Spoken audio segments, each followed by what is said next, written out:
I'm back the next morning and finally ready to finish this. We are at Candy 30, where Carcat and Jane have declared war, and Jane is most likely in a genocidal state. Gamzee's been kicked out of the Crocker Corp building.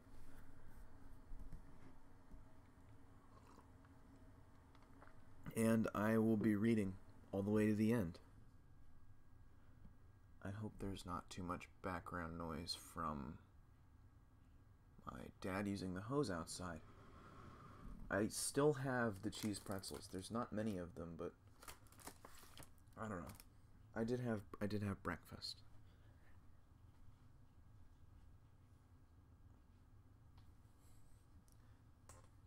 At some point, I'm gonna snatch some grilled cheese, but I don't know when that'll be. You gotta open this with the food monologue. You can't not do it.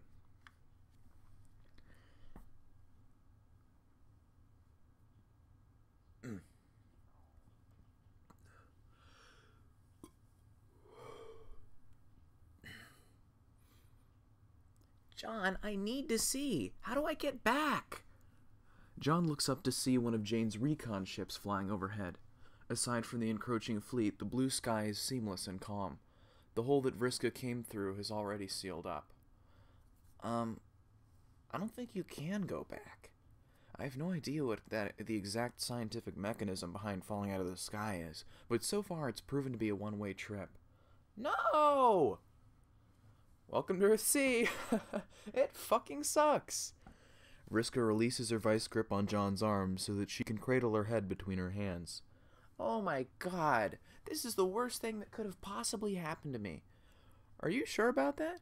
Yes, I'm absolutely... Wait, why are you so... Vriska gestures wordlessly at John's entire body. Then she leans in closer to study his face, squinting with suspicion. John, are you old? I'm a little, I guess. I mean, I'm gonna live forever apparently, so in that respect I'm still pretty young. But compared to the average human lifespan, I'm like about 3/8 of the way dead. Vriska runs both hands down her face, leaving long dark streaks of blood. I can't be here. Vriska, wait, actually, I guess I shouldn't call you that? It might get confusing. What? Well, see, Rosen Kanaya's daughter is also named Vriska. What? And since you didn't come to Earth-C with us, that means technically she was here first. So that would make you... in parentheses, Vriska? That's fucking unacceptable! Sorry, but I think that's probably just how it has to be. John, you accuse me of talking nonsense, but you're the one not making any damn sense. Where am I? Why are you old? Why do Rose and Kanai have a daughter named after me? Oh, it's because they thought you sacrificed your life heroically defeating Lord English. So they found a baby clone of you and named her in your honor. Personally, I thought the whole thing sounded like bullshit, but you know, whatever makes them happy. John shrugs. Vriska remains frozen in her expression of horror, mouth agape. In the distance, the troll defenses take a shot at the human recon vessel. Vriska doesn't flinch at the sound of a sonic cannon blasting off behind her. She slowly peels her hands from her face and glares at John as one of her eyes twitches at the corner. That's the stupidest fucking thing I've ever heard. Yeah, I know. I tried to tell them.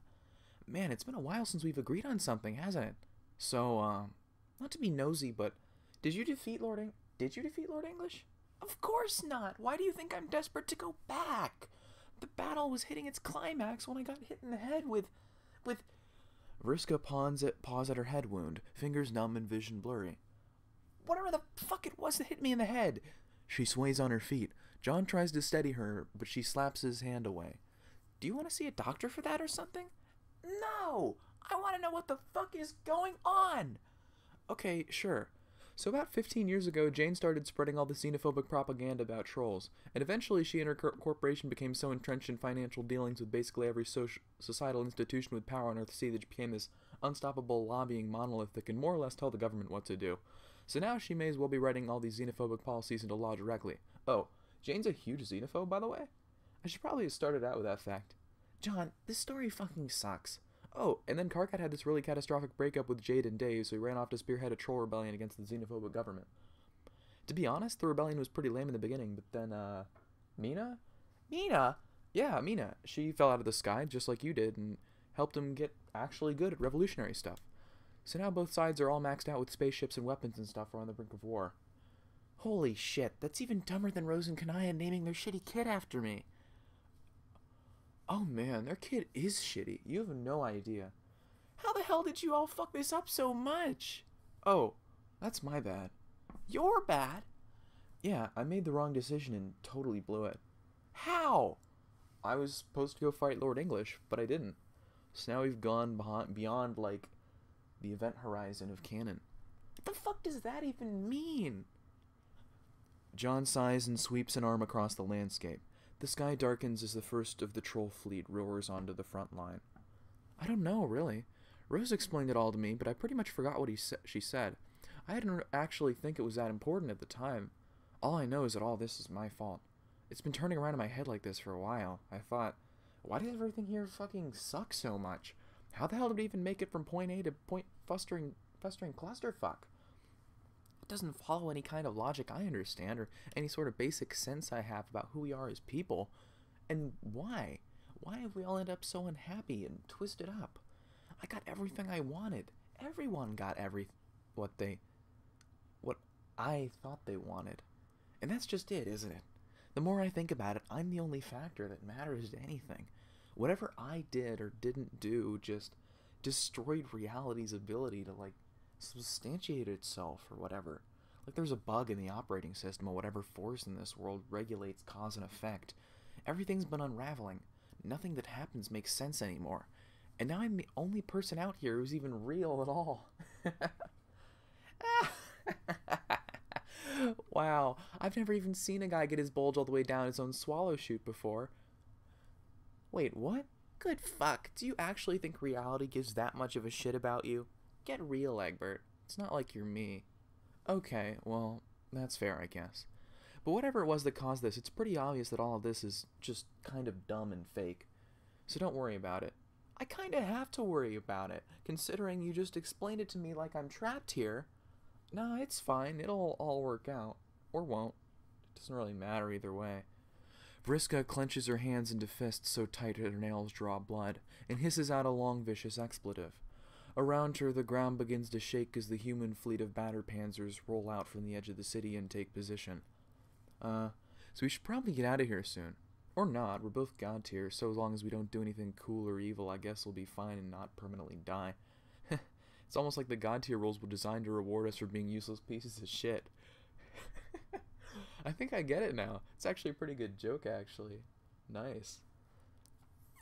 Fuck! Oh, hey, that reminds me. Did you ever see Terezi out there? No? Why would I have seen Terezi? Didn't she go with the Striders to fight 600 versions of Jack or something? Well, yeah, but then later she went back out there to find you. Vriska, she searched for you for years. I mean, years from my perspective, at least. I don't know about hers, but we used to talk sometimes. It was kind of fucked up how sad she was without you. I didn't even know what happened to her. The last time I talked to her, she thought she was about to die. For a long time, I liked to pretend that maybe you two found each other after all. But if you're here now and she isn't, that means... who knows what it means. Wow, John, you seem pretty broken up about this. Were you in love with her or something? John laughs sadly. Well, I don't know. What does it even matter? Like everything else, it was just some more stupid crap that happened, which technically wasn't even canon. Oh my fucking god. I can't take this anymore. Vriska screams in frustration and throws her hands in the air. Her piercing voice can be heard over the roar of 100 war freighter engines. The bulk of Karkat and Mina's fleet has just arrived. Their ships are less sleek and imposing than Jane's, but most of them have been scavenged, patchworked, and jury-rigged. They're numerous enough to blot out the sun when they coast overhead. I don't care about whatever the fuck his canon is supposed to be. I don't care about your dumb, unrequited crush on Terezi. I don't care about this stupid, pointless war. Someone get me the hell out of this fucking nightmare before I really lose my shit. Whoa, hey. Let's all calm the motherfucker down. John and Vriska both turn to see a gangly figure emerging from the dust kicked up by Jane's tank platoon. Gamzee's hair is caked with dirt, his makeup smudged, and he's sucking on his milk bottle in the style of some smooth hombre in a spaghetti western mouthing a cigar. He tugs the rubber nipple of his mouth with a pop. The chalky, viscous milk forms a goatee of spittle on his chin. I've just realized that the entire time that milk is specifically breast milk. Vriska, my main bitch. Long time no see. You seem all discombobulated there, sister. Just fucking beset with the poorly regulated emotions that cause a motherfucker nothing but pain. No, why don't let's calm the fuck down, take rips off this dope bottle of fresh-ass titty dairy, then shoot the wicked shit about the good word. The good word? It be called redemption, motherfucker. And you gotta get that shit all tight and where your heart's at to get your moral compromisations to chill the fuck up. Cause I can't think of a single motherfucker who could use a righteous dose of that sweet, sweet redemption right down the shame hatch more than Vriska motherfucking Circuit. Vriska casts a wide glare at the intruding clown with steely, merciless eyes. Slowly she stalks toward him, her feet pressing so heavily in the soft earth she might as well weigh 1,000 pounds. Gamzee suckles at his bottle and beams at her with the complacency of a man perfectly oblivious to the one-way ticket of the world of shit his brig mouth just brought for him. What the fuck did you just say to me? I read that line wrong, but whatever. Oh my god, this chapter doesn't actually distract itself by going to another chat. Look at this stupid shit here. Big parenthesis. Vriska grabs Gamzee by the front of his shirt and yanks him down, her hot, furious breath brushing his disgusting face. I said you gotta chill, yo. It's high time you got your redemption on. See, you gots to make some motherfucking amends to your tragic backstory. My what? Hawk. Vriska looks into his eyes. She beholds his serene expression in the casual sag of his shoulders. His posture is so contemptibly flaccid it's as if he's literally wilting. Her gaze travels to where his weird long fingers are wrapped around the curve of her shoulder. His hand is sticky for some reason. She notices a few strands of her black hair clinging to whatever heinous substance is coating his hand. It's an image so viscerally objectionable to her that she nearly vomits. After all she's been through today. This is the last goddamn straw. Her eyes fill with fury, with indignation, with vivid radiating malevolence, and then it finally happens. She just plain fucking snaps. Don't you dare! Vriska clenches her fists together and slams them into Gamzee's nose, a brutal double-axe handle right off the hook. His nose makes a crunching sound like someone just stepped on a pile of crackers. He stumbles backward, cupping his palms over his face to catch the gush of blood. Fucking touch me! Vriska grabs him under the armpit and delivers a European-style uppercut with her bloody elbow. He expels a wheezy, guttered honk. That's the hose from outside, I'm sorry. It comes out slowly, mournfully, like a broken bike horn, getting backed over by the rear wheel of her hearse. Ever! She spins out from under his flailing arm and does a full 360-degree pirouette off the fucking handle to deliver a ruthless knife chop straight into the cartilage at the center of his chest, like a veteran butcher getting down to business. Again! I don't have a good Vriska voice, I'm sorry. Gamzee tries to get his bearings, but Vriska's spinning back in the other direction with a discus back elbow. Her elbow connects with his cheekbone hard enough that it shatters. A sharp tooth goes flying out of his puckered lips so fast that John has to take flight to avoid it. Vriska takes a crow's hop back, grounding herself to swing a lead-legged kick right into his chin. Gamzee goes flying into a nearby tree. The first branch splinters under the impact of his spine. He gets clotheslined backward by the second one, spins around it and faceplants on a hard root under the tree. John winces, but not sympathetically. The impact was just that rough, that had to crack a rib or two. Vriska stalks over to Gamzee and triumphantly lifts him off the ground, high above her head, only to drop him and slam her knee into his face again. His lip splits, staining her jeans bright purple.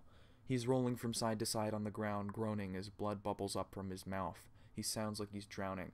Vriska drags him to his feet again, her hands fisted in his shirt. With an impressive maneuver hard for the eye to follow unless you're a trained wrestler, she adroitly twists his hand in the air and reverse hangmans him against the tree branch. Honk! Why won't you just... She slams his throat against the branch again and again. Each time he lets out a sound like a damaged squeeze toy. His bloated, slimy tongue on spooling like a frog's ass. Frog's ass. All the air is crushed out of his esophagus. Die! I hate to be a little xenophobic, but she's being a pretty violent troll right now. Oh. Shouting like a berserker, Vriska perpetrates a textbook groinal claw hold around Gamzee's codpiece and rips it right the fuck off. He yells as if he had actual testicles to be mauled, and for all anyone knows, maybe he really does. He paws the air desperately and fecklessly after his treasured purple dick sock, but Vriska tosses it over her shoulder and shoves him into the mud with her heel. She grabs Gamzee by the hood, pulls him up, and then grinds the top of her shoe against the ridge of his broken nose, rubbing her laces into his eyes. Ah, yes. John pauses his wince to admire. The good old bootlace eye rake. Jake loved that one back in the day, even though he had much more practice with the receiving end of it. Gamzee grabs Vriska's foot by the bridge. Instead of yanking her off balance, he opens his huge, bloody maw of a mouth and rubs his tongue along the bottom of her shoe.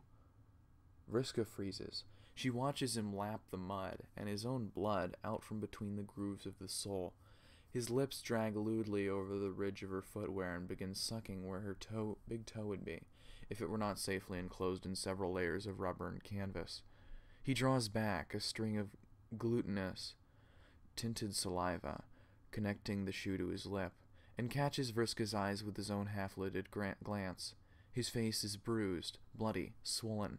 His makeup is a nightmarish disaster, but the expression he's giving her is unmistakable. It's not fear, not rage, not even pain.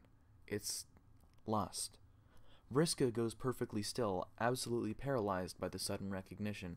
For several seconds, she doesn't dare move a muscle. And then, quite suddenly, Vriska reaches a plateau of rage so intense, so pure, that she isn't even seeing straight anymore. She howls like a storm cresting over the ocean, drowning out the sound of the human government's tanks firing their first volley over the battlefield. She lunges at Gamzee's catastrophic face, lips first, and practically dives into his mouth, ramming her tongue into his lewd gaping maw like she's questing for prizes at a carnival. No, don't do that. They roll over each other, groping, tearing, tongue-lashing, and vanish into the underbrush. Gamzee's unwashed stench is so bad, the motion of him being knocked into the dirt wafts it in John's direction. The stink hits him like an olfactory haymaker, and he does a full 180 to dry heave into the impact crater. Mercifully, John's attention is caught by someone calling his name from above. He's never felt so graceful for an excuse to look away from anything in his life.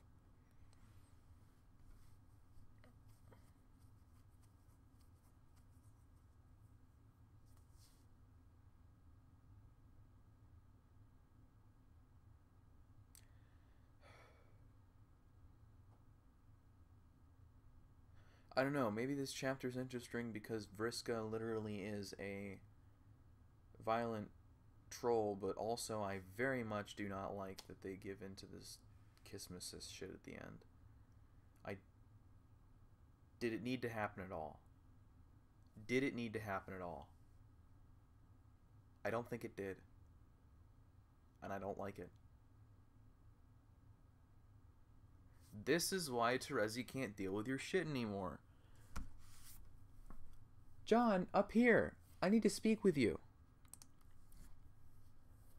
John looks up to see Rose waving at him while hanging out the hatch of a troll cruiser. John tries to smile at her, but all he can muster is a weird, queasy expression. Rose looks glad to see him anyway. She drops to the ground when the modest cruiser comes in for a landing, followed out, regrettably, by her daughter, Vriska. Shit. John flies up to greet them more quickly than he would ordinarily in a situation where he wasn't trying to divert his friends and her teenage daughter's attentions away from a couple making out in a bush. He dips forward like he's going in to hug Vriska, to her apparent surprise due to his historical complete lack of desire for any physical contact to be made between them, but instead uses his momentum to spin her all the way around, so that her back is facing the cursed shrubbery in the distance. Whoa, hey, old man. Hey, Vriska. Hey, Rose. Nice to see you both. John and Rose appear equally surprised themselves when Vriska hauls him in to seal the deal with a crushing hug of her own. Geez, hi, Vriska. Hi, John. This is great, just great. Hey, why don't we all go over here to talk for, like, no reason at all? Okay, if that's what you want. Oh yeah, it's the thing I want most. The view on the other side of this ship is just amazing, trust me. Rose cocks an eyebrow at him. Behind her, the bush releases a strangled, lusty honk. Was that? Never mind. Vriska, why don't you go and help your mother with the deployments? I can't believe I actually have to listen to you now that we're at war. Run along now, dear. Thankfully, Vriska heeds her mother's command and heads back to the cruiser. Rose tries to glance back toward the source of the suspicious honk, but John pulls her behind the ship, beyond audible range of the activity taking place in the offensive bush. On this side of the cruiser, troops are departing the hold in single file efficiency. They're all decked out in full Alternian military garb. It's the cool Tron-looking stuff with the luminescent cording that matches their blood colors. Rose is wearing it too, John notices, in black and lavender. He gives her a concerned look up and down, then holds out his hands, palms up. I've seen some cool looking fan art of Rose in, like, Tron outfit before. I remember that. Also, why the fuck are Gamzee and Vriska making out when I guess they're just subject to the Earth-Sea non-canicity bullshit now? Okay. That must explain it. I guess. Everybody gotta fuck.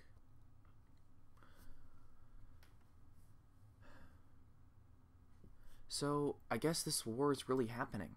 Yes, I understand that you don't want to be involved, and I respect your decision. However, I wanted to speak with you before we left. Oh, thanks. I actually appreciate that a lot. I think I would have been pretty bummed if you went off to your potential doom without saying goodbye.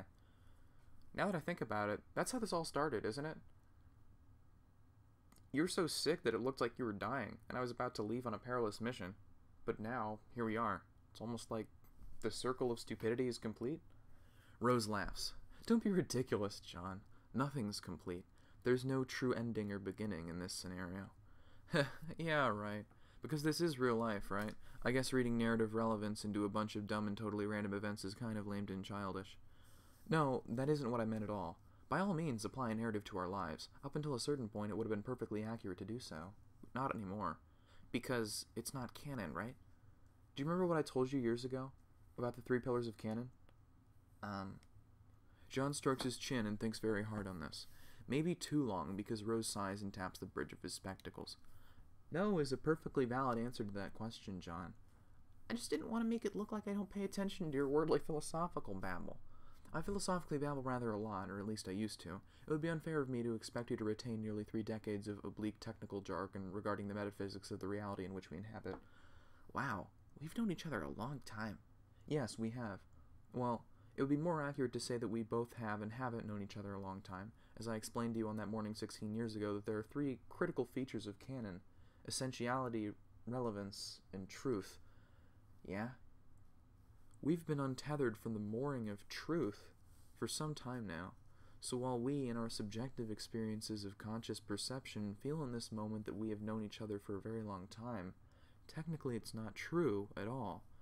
Contemplating the vastness of that statement makes John suddenly feel very small and sad.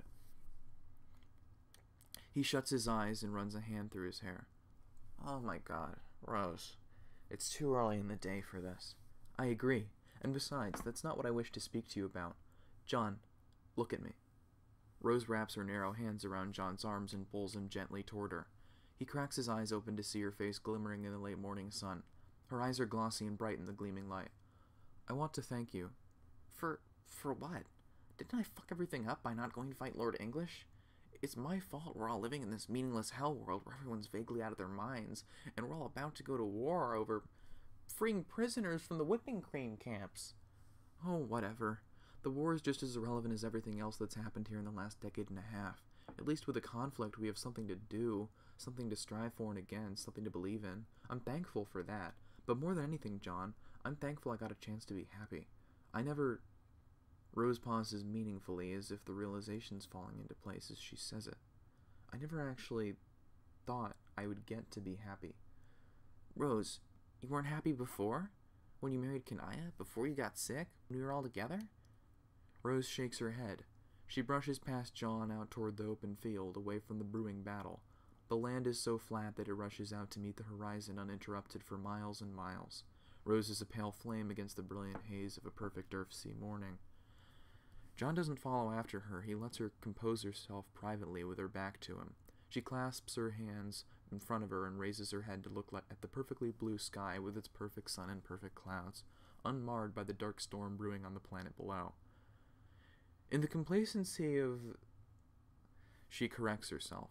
In the silly wizard story I wrote when I was a child, the realm most comparable to heaven existed in a state of subliminal conditionality, dependent on the inscience of the individual experiencing it, which is to say that it would cease to exist the moment you realize what it was, and so those with knowledge could never truly be happy.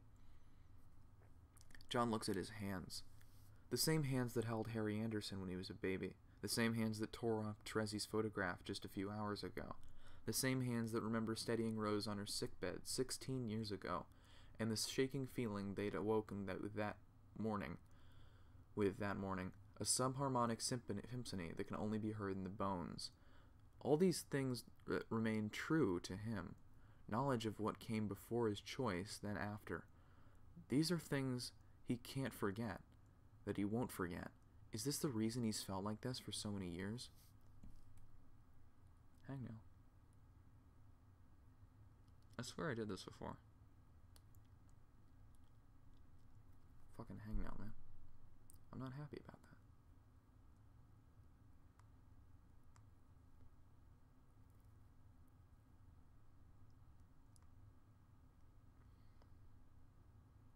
God damn it.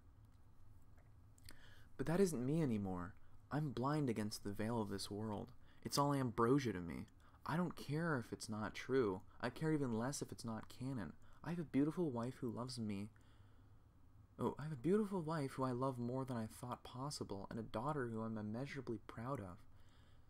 It can all be senseless, ephemeral noise that dissolves into the void, a whisper swept up by the wind before it's uttered. I'm still grateful to have felt this way. So, John... Rose turns around smiling. The smile's calm and honest. Her eyes are perfectly clear. There's no other word that could possibly do justice to her expression. She looks happy. Thank you. She comes forward to give him a kiss on the cheek. John wraps his arms around her shoulders, pulls her into a tight hug, and breathes in the scent of her hair. Whatever the truth of the matter is, she still feels tangible and real to him. What does it mean to be real, anyway? Around them, the first wave of bombs start to go off. Bright pinpricks of light and dark in the flash and flame out, leaving a nanosecond of absolute dead silence in their wake. John's laughing when they part. They're enveloped in a cloud of smoke and dirt so thick, how do I keep doing that they can barely see each other. Despite what Rose said about there being no ends or beginnings for them anymore, it feels very final. And in that moment, he thinks he understands. Finality was always up to him. He finally decides to allow it.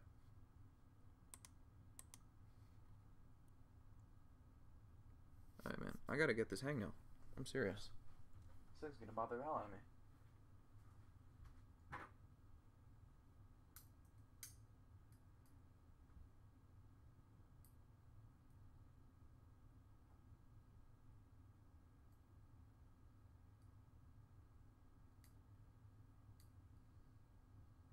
Got it.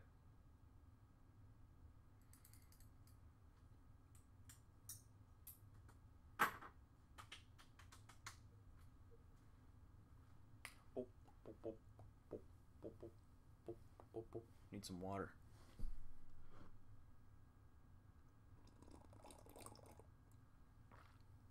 I can't believe these chapters are actually back to back and not with huge time skips or anything. I guess different things are happening in each of them, which would make them different chapters. But it's just not what I'm used to. This is between Vriska and Harry Anderson. Hey, Harry Anderson, guess where I am? What? Who is this? I can't hear you. Vriska cups her hand around the receiver of her phone and shouts loudly over the artillery barrage. It's me, idiot! The hot babe you're lucky enough to have gotten to second base with. Oh, hi, Vriska. What's up? I implored you to guess where I am. Oh, based on the horrible racket in the background, I'm gonna guess the battle outside the city? I told you my moms were gonna hook me up the fuck up with a sweet military commission. I'm officially in the rebellion, sucker! I'm watching the battle outside my window right now. Are you sure it's safe for you to be out there, Vriska? I'd kinda hate it if you died before we got to third base. Yeah, whatever. I'm basically immortal, bitch. I'm gonna breeze through here like a high money roller getting sweepstakes at the blackjack table. You should probably actually gamble once in your life before you try to make gambling metaphors, babe. Because that was dire. Excuse you, but Tavros totally snuck me into Uncle Jake's poker game last month. It was immoderately lit. Wait, are you still hate dating Tavros? Yeah? Why wouldn't I be? Aw, man, he's so pathetic. Yeah, that's the point, Harry Anderson. How do you stand? Oh my god, the fucking hose!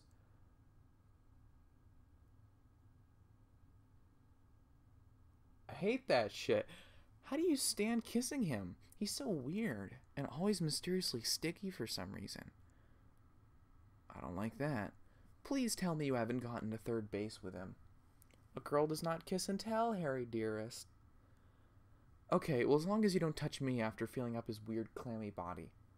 I'm not going to get a chance to feel either of you up for a while, considering I'm now an important baller in Cardcat and Mina's badass revolutionary army.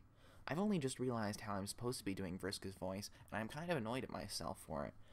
Oh, I asked if they could squeeze you in. They said they were just out of openings. Sorry, dude. Lol. Did you just call me to brag? What else is going on out there? Who knows? Your dad is here. What? I thought he didn't want anything to do with the war. Yeah, well, he says that, but he's here right now, and my mom's saying a bunch of gay shit to him. They're hugging and reminiscing about how old and sad they are or whatever. Huh. What? I really thought that my father might come and see me for my birthday this year. Well, them's the breaks, kid. Man, you can be such a shitty girlfriend sometimes. Maybe I'm inspired to be less an ideal maid spirit when I'm in the presence of weakness? Ever consider that? Unbelievable. Hey, I'm just fucking with you. Don't be such a baby about it. It's a total turn-off. I'm sure your dad cares about you very much. Maybe chill out? Yeah, whatever. He's always getting all weepy whenever I talk to him anyway. I don't think I could have taken another round of him choking back tears while apologizing to me about what happened with me and your mother, Harry. I mean, God, he's not even fucking drunk when he does this. That might actually be the most embarrassing part. Yeah, oh mal. Now that you mention it, I think he's actually crying right now. I think I can overhear... Wait. Vriska stops trying to eavesdrop on John's blubbering for a moment. She's distracted by another noise. She whips her head around to detect an all-too-familiar sound echoing above the post-bombing silence. It's a sound that she knows from hard-won experience can mean only one thing.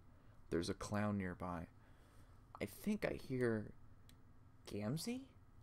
Gamzee? My Auntie Jane's uncle? My Auntie Jane's Gamzee?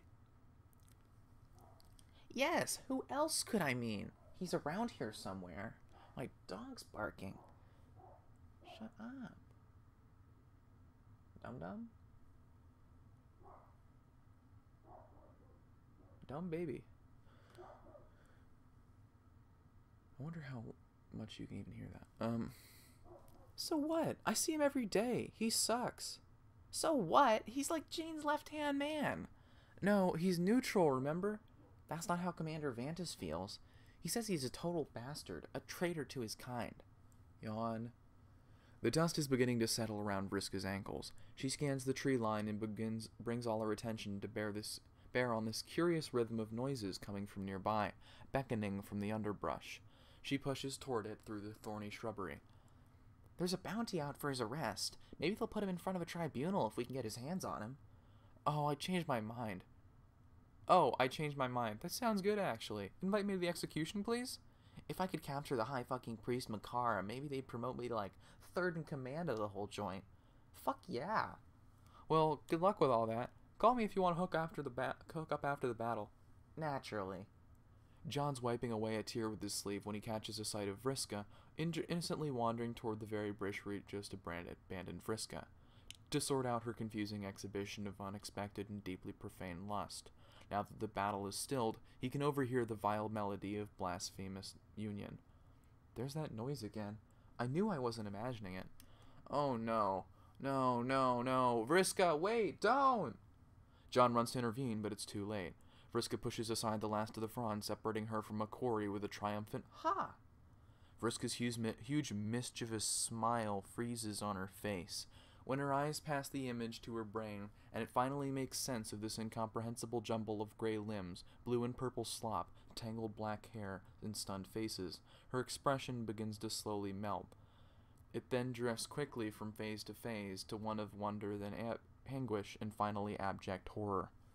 Oh God. Vriska and Vriska both start shrieking at a pitch John's only ever heard one time before.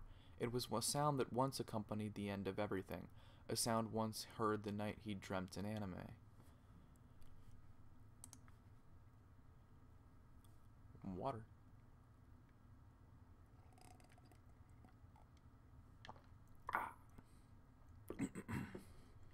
While John dealt with the sight by immediately turning and walking away, and the Earth Vriska dove into a nearby bush for safety, Vriska is contending with her predicament through willful denial. She's resolved to do everything in her power to present herself thinking about the situation directly behind her.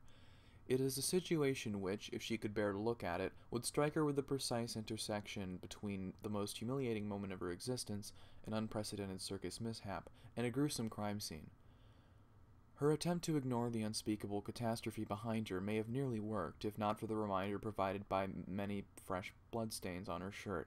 Not only stains of her own familiar cerulean hue, but those of a most unwelcome color mingling with them. A color she never imagined she'd see contaminating her cool and casual ensemble, and certainly not in a context like this. Her attempt to distract herself, to delay the inevitable engagement with her poor judgment, would not fly for much longer. Sooner or later, she would have to turn around and confront the fact that she just kissed a very smelly clown, head on.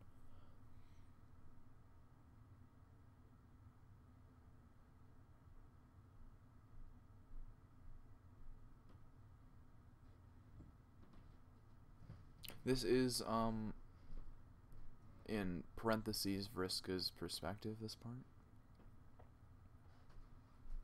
No, she doesn't want to. She won't.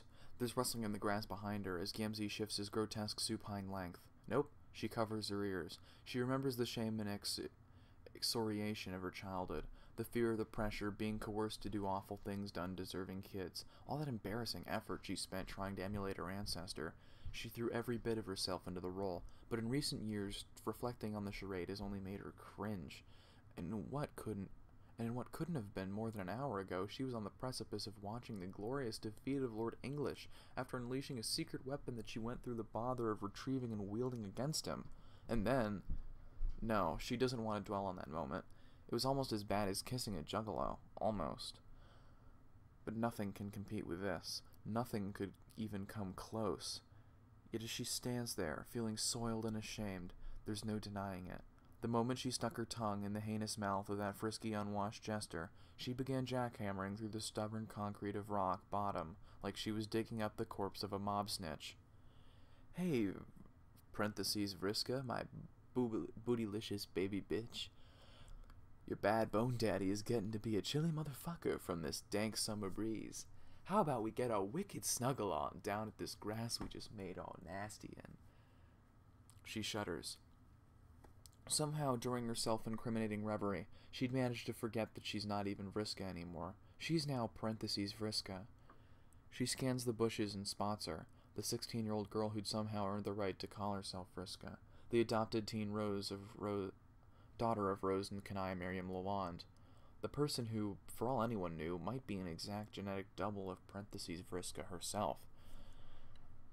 Not that she had any grounds to object. She missed her shot, snatched shame from the jaws of glory, and washed up on the shores of this candy-coated shithole of an approximation of what a paradise planet might look like to certain individuals.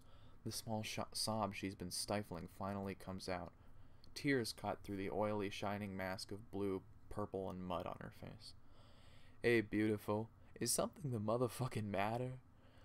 We can all talk open at each other about the sad noise happening in our bosom now that we made the sordid pledge to practice the wicked intimacy on the motherfucking regular. Vriska nearly vomits, but holds it together. She wipes off the tears in a flurry of indignant motions, smearing the blood around, using her tears as a solvent and wiping the blood on her shirt. Gamzee, can you just not talk for just a little while so I can, I don't know, just be quiet? Huh? Her final sniffle is a snort of anger. If nothing else, she's learning something about herself today. Nothing sobers her up emotionally, quite like the post-Amerson insubordination of a raunchy clown. It's almost like smelling salt.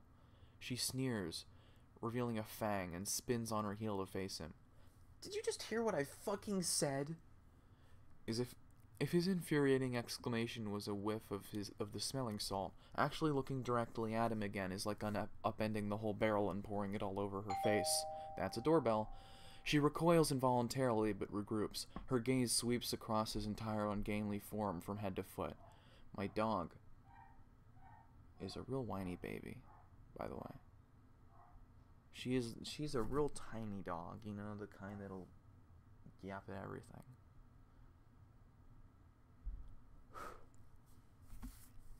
But we're good now.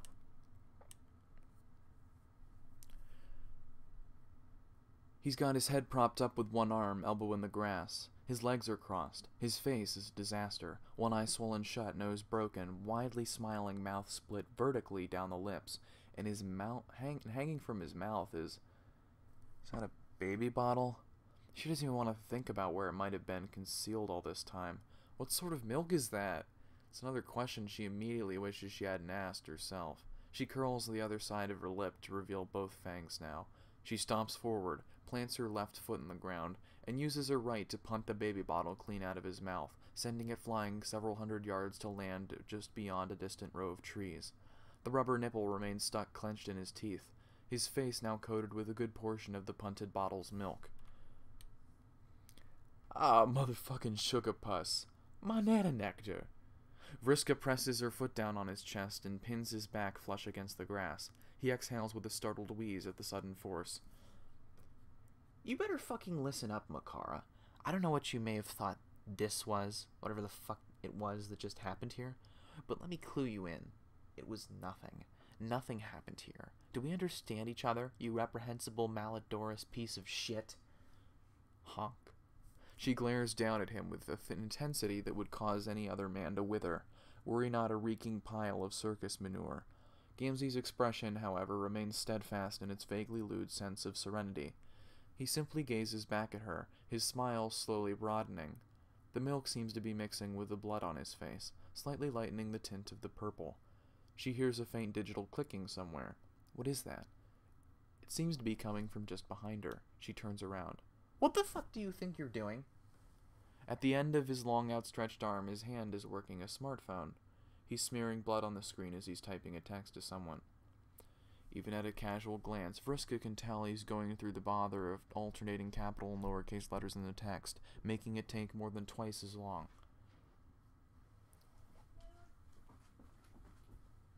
What did I say?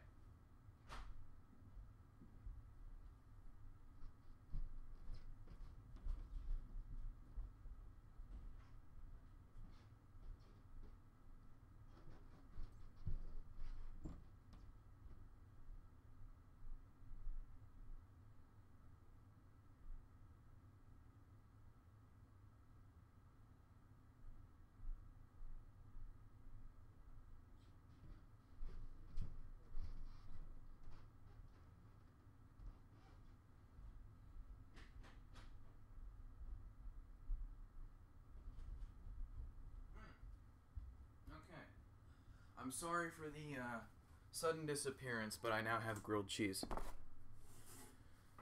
Which is important. Like, sorry, but food has always been an integral part of this fucking recording.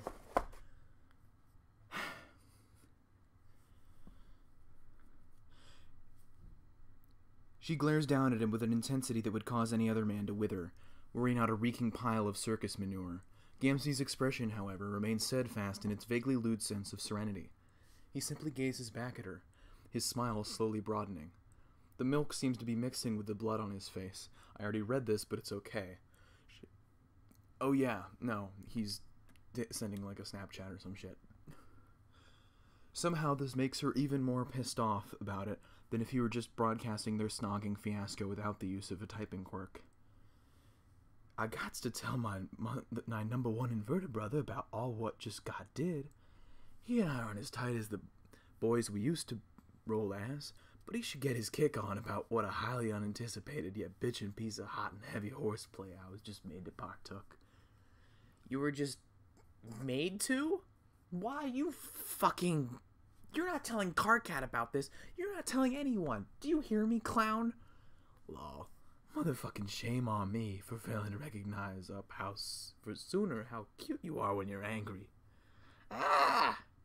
And why don't you come all settle your worked up regular ass down here with your salty new rumpus uncle so I can snap some motherfucking selfies. My firm slippery little passion peach. Give me that. She snatches the phone out of his hand, holds it from either side, and breaks it in half. She then spikes both pieces down at him, missing but causing him to flinch nonetheless. No selfies, no texts, no nothing. Which fucking part of you're not telling anyone is so hard to understand? This never happened. Not a single fucking word of this is ever going to be breathed, whispered, or honked to anybody. Least of all, any insinuation that this is something I made you do. You get me, motherfucker? Fuckface? I didn't make you do anything. You were slobbering all over my fucking foot while I was beating the shit out of you. I saw that look on your face. I saw how your codpiece was like... Okay, never mind that. I mean, once we were actually... You were totally into... Don't even try to convince me you weren't. Like... Ugh. Why am I even talking about this? I don't need to justify myself to a disgusting, horny piece of filth like you. Gamzee's expression changes slightly. He retains his unfortunate aura of amorous placidity, but now there's a hint of sadness. I don't know about all the business you said, Honey Nips.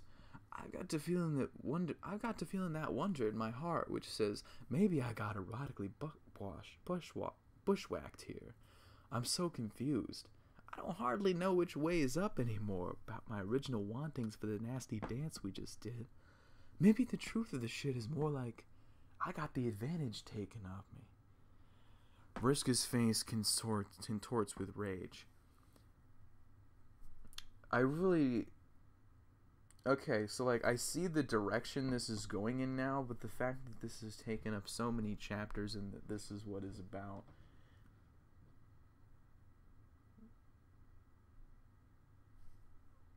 I don't know that I'm especially happy with it.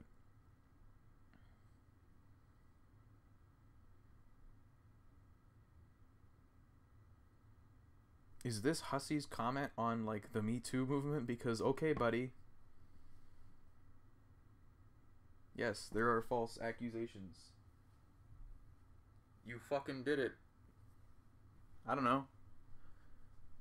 You son of a bitch! This was consensual! If anyone didn't consent to this horror show, it was me, retroactively. Vriska, I gotta motherfucking say, this whole experience has left a motherfucker feeling a little bit uncomfy. Uncomfy, unrespected, used, and maybe also just an eensy-weensy, itty little bit unsafe. I don't care if you feel unsafe. You're a lying, disingenuous puddle of a sideshow puke, and I don't believe for a second that you meant any of that. The only thing that matters here is that you keep your fucking mouth shut about what we just did. Vriska, my mean queen squeeze and borderline sexual villain. I got reasons of self-protection against your problematic hollers that I should keep the wicked shit zipped, just like you say. Tell it to me fucking straight, Turbo Tush. Do these look like loose lips to you?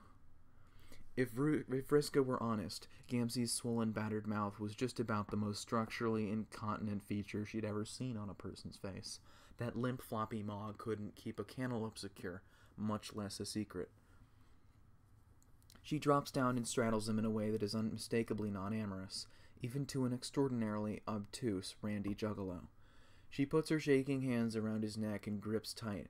She positions her face inches from his, kissing hot breath through her... Oh, I'm very happy that that's not the word kissing. Hissing hot breath through her clenched teeth. No one is going to find out about this, you fucking bastard. No one will ever know, so help me God. Vriska is furious. She's no way of pinpointing the exact moment her intent stopped being intimidating him into silence and started being guaranteeing his silence forever. She knows this imposter was never a real god tier. She's always known, just like everybody else. Once he's gone, he'll be gone for good. She just needs another minute. Her grip grows tighter, and she feels the throbbing pulse beneath her hands gradually subside. His arms flail, grab at hers, clutch at her wrists. He's alarmingly strong, but at this particular moment, not as strong as her. And then she lets go. His face is frozen in a repellent mask, exhibiting the perfectly undetectable difference between terror and ecstasy. He's dead. Vriska exhales forcefully, staggers to her feet, shaking. She backs up a few steps, studying the corpse. If her body language signals any remorse or sadness, the witness in the bushes certainly can't tell. Eep! Oh shit. Vriska had already forgotten about her somehow. Her stylishly dressed teen duplicate, who surely just witnessed not only the original feat of debauchery, but all the compromising activity which followed as well. Vriska would probably need to have a few words with her.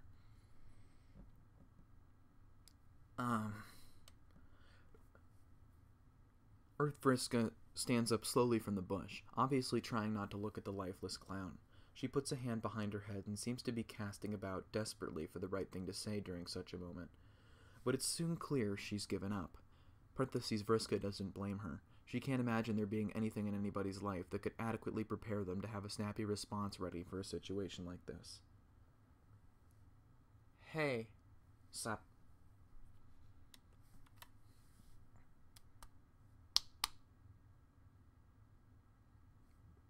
Hell no, the praying mantis.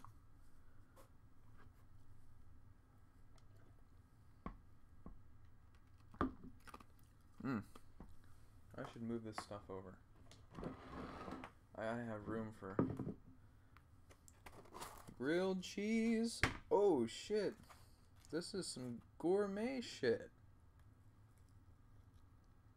Yo, holy shit. This is incredible.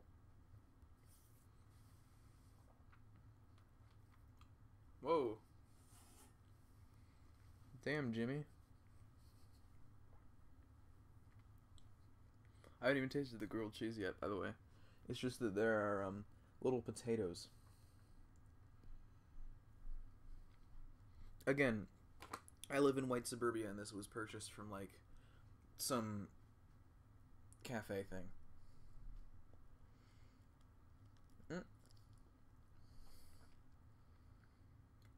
Wild.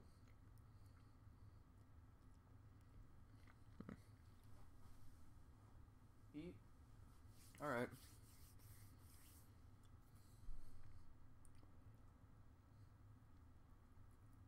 For as much as I ignored my own thoughts about not eating things after you eat dinner and letting your metabolism rest, that's legitimate advice.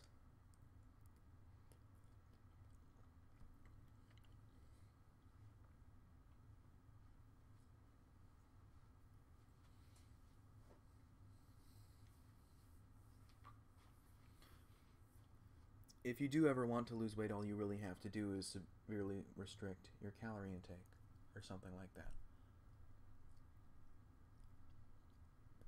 These nuts.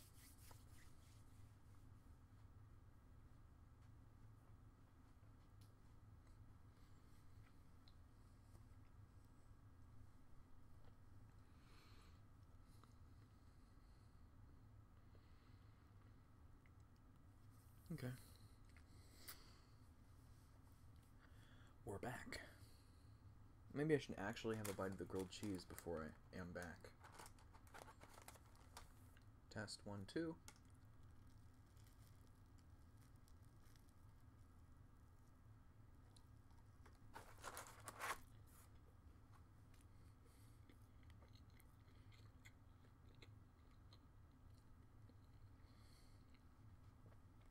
fairly good. Makes my fingers not want to touch a keyboard. It's fairly good.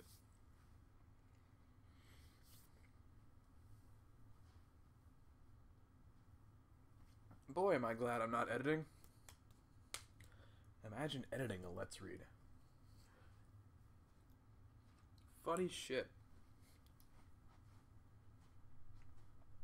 If there's anything I do want to prove with voicing this epilogue, it's that editing is not a necessary component to doing a Let's Read, and that you can enjoy doing it without editing. That is the most important thing to me, is that people stop making Let's Reads into big productions where they have no goddamn fun and it always falls apart because they're trying to make a big production where they have to hire an individual voice actor for every voice, and they have to edit in music, edit meticulously, spending hours in Premiere or some shit, which is torturous to do, and you will likely not find someone who's willing to do it.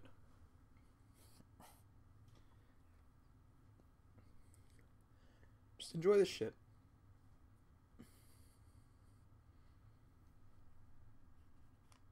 Potato.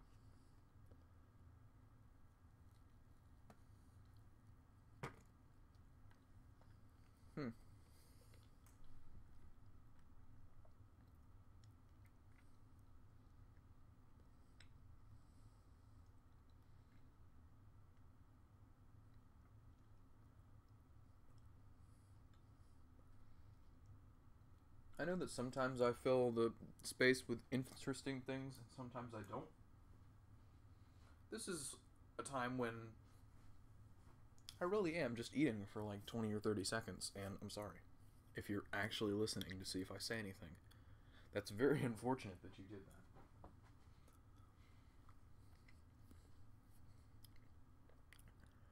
that. Let's go. The moment John caught a proper glance of parentheses Vriska and Gamzee going at it in the bushes, he was done. He simply had no further capacity to deal with any of it. He just fucked off. After a few hours of aimless wandering through the sky that brought him back here to his old house, he hasn't lived here in years, but it feels exactly as it had when he last left it. It's like no time had passed at all. John leans back in his dad's desk chair, stares at the ceiling, and listens to the war. The steady drone of weaponized airships up above has become so commonplace in everyday life that he barely even notices it anymore. But now he focuses, trying to pick out the individual sounds.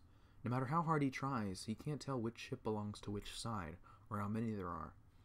He doesn't know whether they're coming or going. Rose, Kanaya, and their daughter are probably up there somewhere by now. The washing machine chugs along in the next room. In John's experience, troll blood is incredibly difficult to wash out of clothes. His t-shirt is probably going to be Vriska colored for the rest of its life. Somehow, no matter what, he always seemed to end up back in this house. It's been through the medium in 2 different universes, and come out of it with only a slight warping to the foundations. Everything is coated in dust. He hasn't bothered to turn any lights on or change any of the bulbs that have burned out over the past few years. He thought he heard someone moving upstairs a while ago, but he didn't get up to check. He hasn't gotten up for how long has passed? He has no idea. Creak. Creak. God, this house is so rattling. It could be a wild animal up there. It could be a thief. John doesn't think he has anything he would regret losing. At least, not anything he hasn't already lost. His dad's study looks the same as it did the day he moved out. Figurines, jauntily hung photographs of famous funnymen. Even the dent in the floor from the time Rose dropped a safe on a bunch of troublesome imps. He'd always meant to hire someone to fix it, he just never got around to it. It's the perfect room for a slow-motion existential crisis, if that's what you'd even call whatever he's going through. Maybe it's not so much of a crisis as a critical cessation of his ability to give a shit. Where an hour ago he'd been feeling blissfully unburdened by his solipsistic revelation. Is it solip? Oh, I thought it was solip. Okay. A solipsistic revelation, now the significance of everything's insignificance overwhelms him. He wishes he could find comfort in the frivolity like Rose has, but it's impossible for him to delude himself. If nothing matters, what's the point of doing anything? Albert Camus. Where is he supposed to go from here? How do you figure out how to fill your time when all you have is a meaningless eternity ahead of you? He's not even sure why his brain thought he'd find an answer in this place. He swivels back and forth in his father's dusty desk chair, staring listlessly up at the featureless white expanse of the ceiling of the study. His mind runs in exhausting circles until he dozes off to a lullaby of distant sonic booms. When next he's jostled awake, it's by a figure that looks uncomfortably like... Dad? As John blinks away from the sleep in his eyes, the man looming over him comes into focus. It's not his dad, it's Jake Crocker, who actually is his dad, but in a far more esoterically bullshit way than the man who used to fill his study with pipes and black licorice. John sits up straight in the chair and rubs at his eyes. Jake, what are you even doing here? How are you here? Did something happen with Jane? Oh, nothing happened exactly. Just thought we would pop in for a bit of R&R with an old pal, isn't that right, Tav? Jake scrunches up his face in the same way Harry Anderson does when he's lying.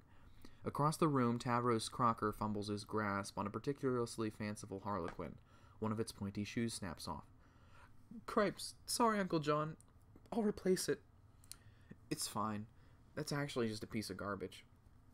John thinks he might still be dreaming, though if his subconscious were controlling the scene, there would be a few alterations. Aren't you cold? I am, in fact. These old duds. Jake snaps the elastic on his pair of red underpants. It's the only thing he's wearing. Well, you see, Janie bought all my other clothes.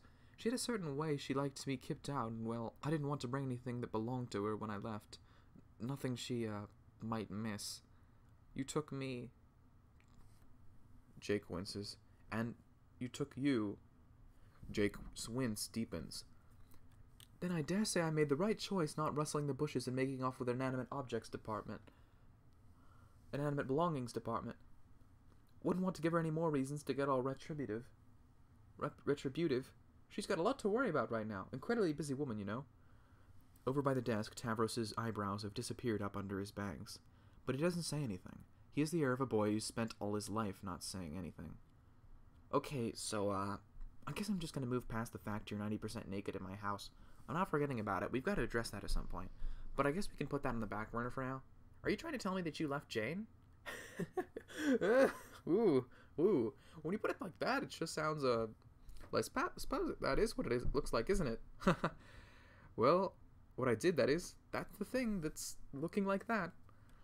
Jake is one whole wince now, and John knows he should invite him to sit down and maybe offer him something to drink, or at least a pair of pants, but this is all another reminder of how inescapably preposterous every aspect of this reality has become.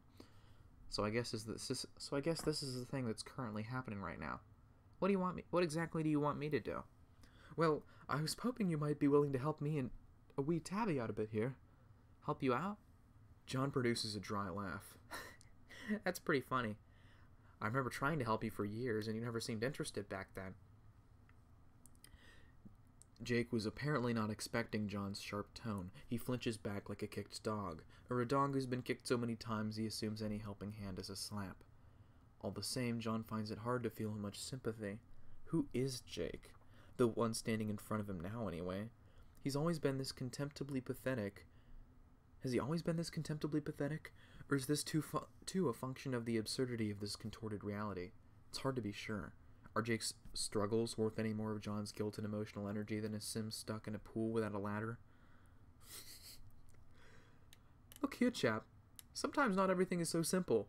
It isn't as if I could have walked out of the door whenever I wished. I mean, yeah, you kind of could have. Not now, but years and years ago. Back before everything got so warlike and tempestuous? I was gonna say stupid, but yeah. Well, it's not as if Janie got like this overnight. None of this happened overnight, John. It's just like you go and take a dip in the water and everything starts out cool and fine, but then it keeps getting hotter and hotter, gradually, degree by degree. So slowly that by the time the water's boiling, you don't even realize you're being scalded alive. John isn't listening to Jake anymore. He's looking at Jake's son, who's returned to going methodically through the stuff on the desk, moving objects around, looking like he wants to shrink down into nothing. Tavros, who looks even more like him than Harry Anderson does. Something in John's stomach churns. The ridiculous fate of this fascist simile of his friend. I don't know how to say that. This facsimile of his friend is one thing, but Tavros. If things really are the way they seem, isn't he John's fault too? Did his reckless decision really author a child just for it to suffer? John finds himself feeling a little sick. Are you guys, I don't know, hungry or whatever? I think I have a frozen pizza. He brings them into the kitchen, which still has all the old appliances from decades ago. The stand mixer, the automatic can opener, the milkshake frother. He never uses any of this junk. It clutters the place up and should have been cleaned out all years ago. He kept coming up with excuses for why he had to leave it as it was. John has never been much of a drinker, but fortunately Jake English is never found without a bottle these days. He's got a 40-year-old whiskey that he grabbed on the way out. Apparently his unwillingness to steal from Jane did not extend to her liquor cabinet. Tavros takes one look at the bottle in his father's hands and heads upstairs. Maybe that's for the best. It's getting hard for John to look straight at him. I'm sorry for being, I don't know, a bitch. It's just been kind of a rough forever. No offense taken, chap. Whiskey? As you may know, I'm not in truth the biggest fan of the stuff, but it gets the job done right quick, eh? John accepts the offered glass and takes a sip. Regardless of the existential status of this reality, the alcohol tastes just as harsh and bitter as he remembers it. Jake swirls the rocks in his glass, looking queasy despite proclamation of tolerance. John, do you think I'm a bad person? That's certainly not a question John ever expected to hear come out of Jake's mouth. He hadn't thought him capable of that degree of introspection. Wait, what? Do you think I've ruined my whole entire life and all my relationships, and especially the most important relationship in one's life, the divine and unbreakable bond between a man and his son? Not sure if I'm the best person to talk about this, considering I kinda did the same thing. But no, I don't really think that. It's not as if anything happened to you that's your fault, like, existentially. Or, like, even non-existentially. I guess even in straightforward, non-metatextual jerk-off terms, it's also not your fault your wife is treating you like shit. It may all be my fault in both an existential and non-existential capacity, so I wouldn't sweat it too much either way. Huh? What do you mean? I don't think you'd really understand. All I'm saying is, you're alright, I think. I think you're doing the best you can. I don't blame you for anything, Jake. Jake grimaces. In the dim kitchen light, his 5 o'clock shadow looks like a bruise. I wish I could tell you that hearing that was a load off my mind, John. The me of yesteryear would have probably drunk to your health and exclaimed, "That's grand, old chap. Now I'm off to wrestle with a robot engaged in dalliances and whatnot." Except I would have been drinking flat cherry coke back then, probably. Gran left an astounding amount of cherry coke behind when she died. It took forever to get through it all. That's pretty gross. Different strokes for different folks, I suppose. Anyway, my point is, maybe you should blame me. Maybe I need someone to blame me, for once. Huh? I think I'm starting to realize that I've been going through this life with the mindset that nothing has ever really been within my control. Maybe it's been the people I surround myself with. Janie always seemed so sure of what was right and what she wanted, and one of those things was me. I don't think I ever really tried to challenge her, not when it mattered. And before her there was Dirk. Oh boy, Dirk would have written me out of an annotated schedule for every minute of my day if I'd have asked him to. Or, especially if I hadn't asked him to. Dirk, he... maybe it's best we don't dwell too much on that. The two of them share a moment of obligatory silence for someone long dead and gone. In a way, I think I found that all comforting. Haven't you ever wanted to let someone make the tough choices for you? John wonders if everything being out of his control would make him feel better. Even if he wasn't presently sucking on this bitter cosmic red pill, he can't imagine being particularly happy with this world state. Maybe it just would have made it all the more soul-crushing. Or maybe he is doing exactly what Jake has always done. In a certain light, isn't ascribing all this mess to some unconscious influence he might have had over the metaphysical shape of reality just a way to brush off his simpler features as a man and a father? Maybe. Yeah, I don't know. I'm starting to think I've been a bit of a fool about it all, though. It's easy to shrug it all off when it's your own life being jostled about, but this is all something I should have been thinking about when old Tabby was born, wasn't it? Too little, too late. I've not done right by that boy at all. Even now, all I'm doing is making excuses for myself. It's hard for John to disagree. It probably wouldn't do much good to say it, though. It's not like John wants to torture the guy, whatever status of his realness attribute. Jake, I guess I don't actually know you that well, but I think there's a difference between making excuses and just giving reasons. There's reasons for what you did, sure, and I guess you can think of it an excuse, but that's only if you don't make the effort to try to fix it yourself. I mean, okay, look, you left. You're doing it. You're making it happen. You got your son out of there. Better a decade late than never, I guess. You're right, John. I did do that, didn't I? Nobody swooped in through the window and rescued me. I did it myself. I finally stood up for what's right, and I'm going to make way for a new and better me. I've my immortal life ahead of me. There's no point in sitting around and hating myself and regretting the past. John's mouth opens and closes dumbly. That's it? I thought it would be harder to convince you? Jake grins, and the effect is incendiary. It's brilliant. His glee's lighting up the room. John blinks. It's literally lighting up the room. A faint but steady glow pulses from Jake's body, radiating like the heat from a fire. John can't help but recoil a little, like a vampire in the sunlight. He wishes bitterly that it could be so easy for him to just forget all his fears and regrets and forge forward with the honest dumb conviction that if he just tries hard enough, all his problems can be chased away. Golly, John, Gee willikers, do you hear that? Music swells out of nowhere. For a moment, John thinks the ridiculous noise is coming from Jake, too, but he quickly pieces together that Tavros must have found the old record player upstairs. Jake sets his untouched glass of whiskey aside and starts tapping his fingertips on the countertop, his aura of hope pulsing brighter. Then, with a dignified flourish, he raises an arm. John. Yeah? Take my hand. What? Why? Jake snatches John's hand and pulls him in, catching him off guard. John floats, an instinctive reaction to when he's knocked off balance. Dance with me! Oh, Jesus Christ. This is not the sort of jazz you dance to, and it is definitely not the sort of jazz you waltz to. John isn't sure that there is that type of jazz. Jake leads relentlessly, but it isn't the glow of his ridiculous god-tier magic that brings John down enough for his feet to touch the ground. Whether John wants it or not, there's something inescapably infectious about Jake's senselessly optimistic energy. Even if they do end up stepping on each other's feet, gamboling around like newborn giraffes, who cares? What's the little harm in dancing? I'm excited, John. I haven't been this excited in such a long time. It's just so great to be out on my own. Here with you after so long. You and me and Tav. Gosh, we're gonna make such a team. 2 Crockers and an Egbert. A cracking good comedy to be sure. Heck, I'll probably even take back my good old name. Who knows, maybe Tav would want to be in English too. This place is a bit smaller than we Tavies used to, but I'm sure we'll make do. You want to move in with me? Oh yes, I suppose I ought to run the plans by you first before letting my imagination run wild, eh? I'm sure I could find somewhere else to stay, but I must say I do feel much safer bringing Tav up with family. Jake launches into a real doozy of a spin, which John supposes may well have knocked out the last of sense out of him. Sure. Why the hell not? Jake gives John a twirl, which sends him spinning across the floor in his socks. He stumbles and falls over, which is a bit of a comical display with his windy reflexes. It makes Jake laugh uproariously. Being flung from Jake's orbit of hope and change is a little like being dashed with a bucket of ice water, though. All of John's gloom and malaise surges back to the fore like air filling a vacuum. He feels hungover. Oof. John lies immobile on the floor tile. Jake draws up to look down at him in confusion, striking a pose that is both dazzlingly model-esque and doubtlessly completely unintentional. Huh? What are you looking so glum over there for, chap? Oh, you know, the usual. Do you need help getting up? Nah, I'm cool down here, on the floor.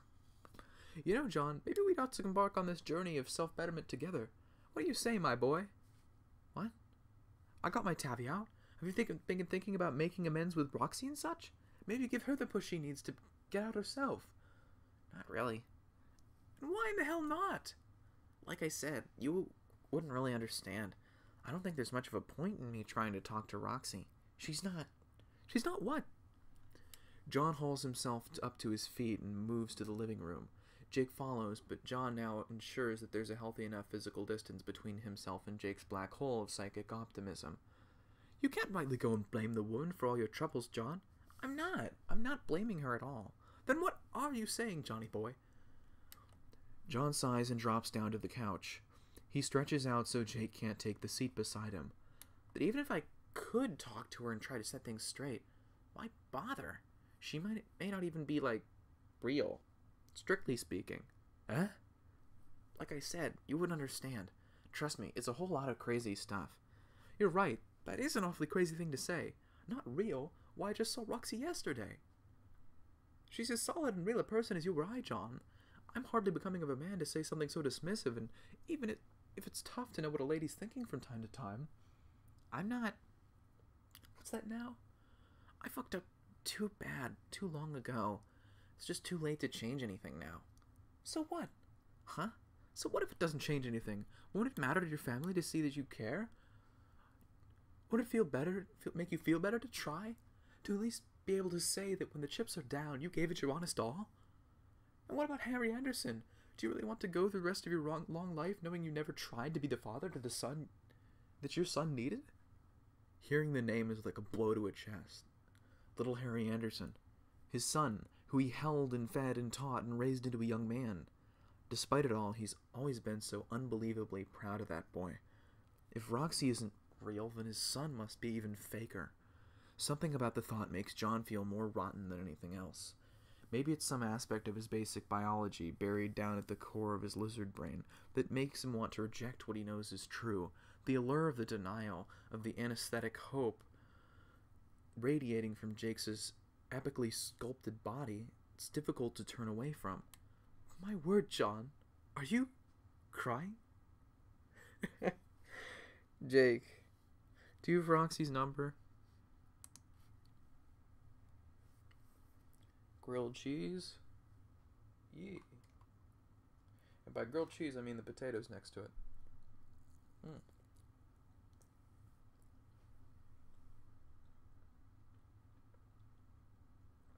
I'm really hoping that didn't pick up on the mic. Potato noises aren't great.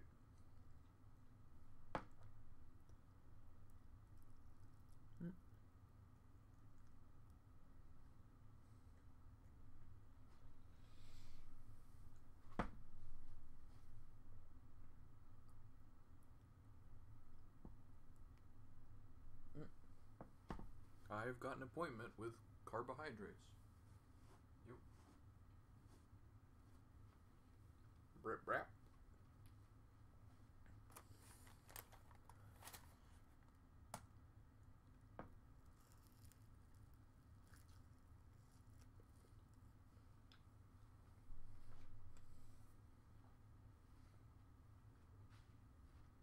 Oh, this is very good. I should eat more of this. And also not edit. That's cool.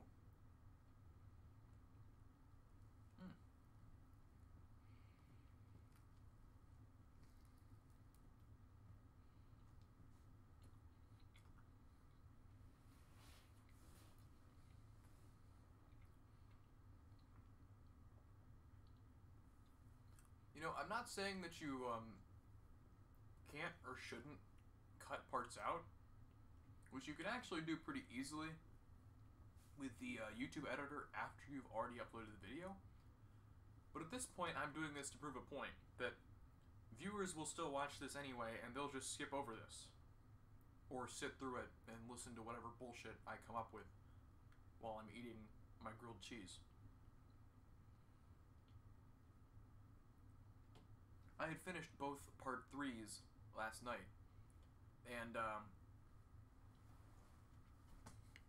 I had finished both parts 3 last night, but I couldn't upload because I was waiting for, and it takes several hours to process, cutting out a part. I really did actually have to cut out a part from Candy Part 3 where I accidentally said a spoiler for Meat Part 2. That said, you know,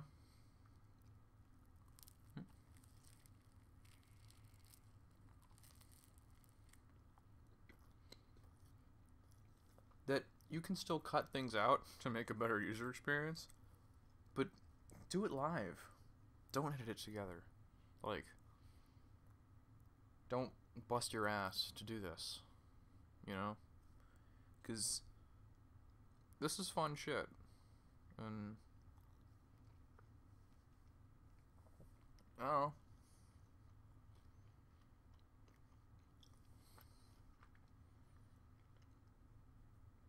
I've seen a lot of projects birthed out of nothing and killed off without making much of anything. Let's Read Canwick lasted 3 parts, and I felt like I got to know everybody pretty well there, but don't talk to really any of them anymore. I've seen a Let's Read Act Omega and a Let's Read Ocean Falls that haven't done anything yet, but are both very committed to this idea of editing. People who have tried to create Let's Read Vast Error and are also entirely committed to this editing thing, even though I know it would be a very taxing thing that does not come to fruition, more of a chore than something that people can enjoy. If you want to use multiple voice actors, why not all get them together at the same time on a call, and still do it live? It's fun. It's not, like, people don't realize they have the option. I don't know.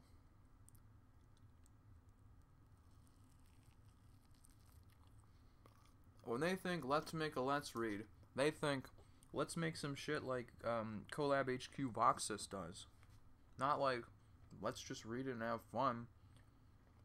There's artificial parameters there that they think they gotta meet.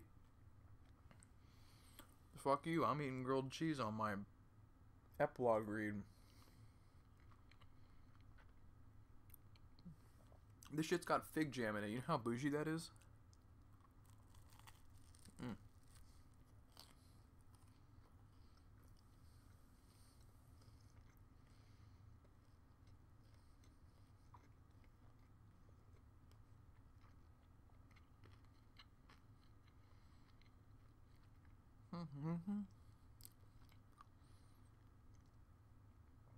You know, it's too late for this, but maybe I should have been doing these breaks like on the previous page instead of going to the next page and then whoever's watching just like starts reading and is bored when I actually start going through the damn thing.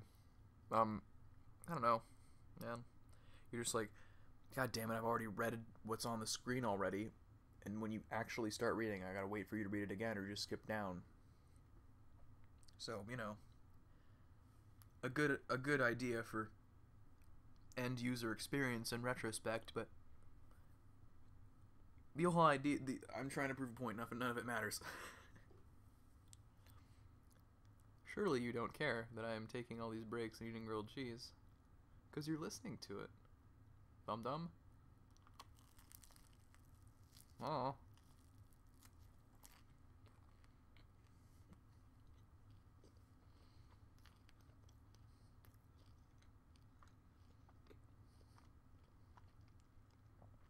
I'm gonna finish eating this half of the grilled cheese.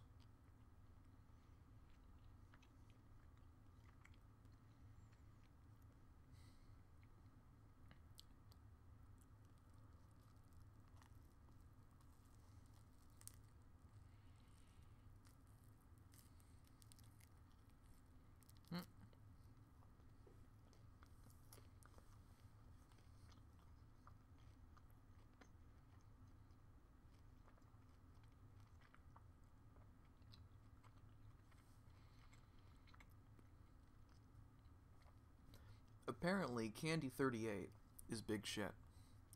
I imagine they're all going to be big shit as they get up to the very last few chapters.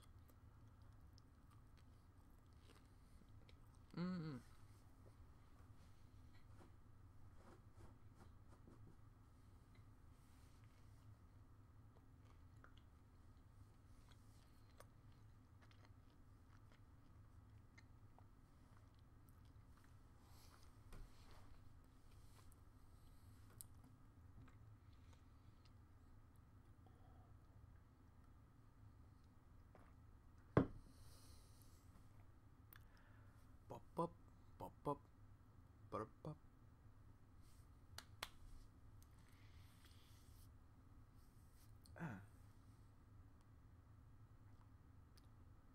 Alright. I'm going to put the rest of this away. It would just be stupid to eat more than my appetite.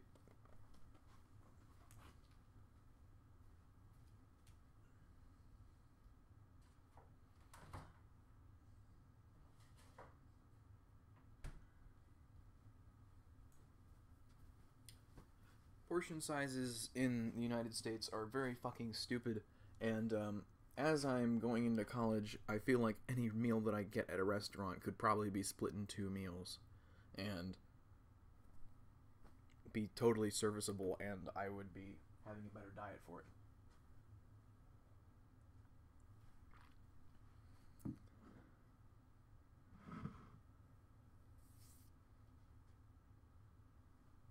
Alright. Because Vriska only spent a few minutes on Prospect before her dream self was whisked away to the battlefield the moment she ascended to her god-tier form, she never exactly got to enjoy Prospect life as much as some of her friends did, which by all accounts involved a lot of leisure time, floating around, lounging about on golden crenellations, and looking at pretty much the only thing there was to look at on Prospect, the big blue sphere full of prescient clouds noted Skya. She's certain Terezi must have spent more than her share of time ogling at the fluffy nimbus forms, or sniffing in their direction at least. This must have been what life on Prospect felt like, Vriska thinks.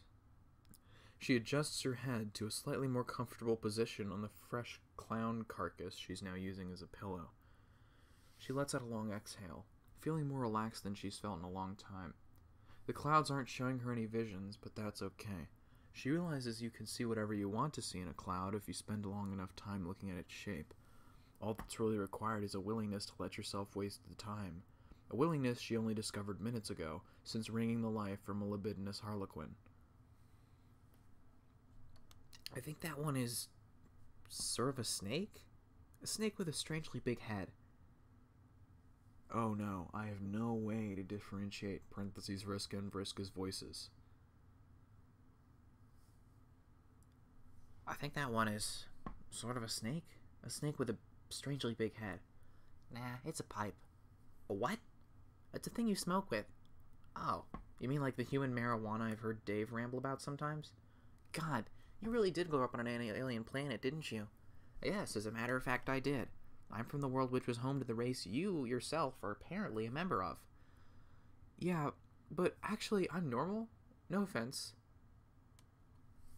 None taken. You're a lot like me, actually. I mean, unsurprisingly, this shouldn't be shocking news. You kind of just remind me of my mom.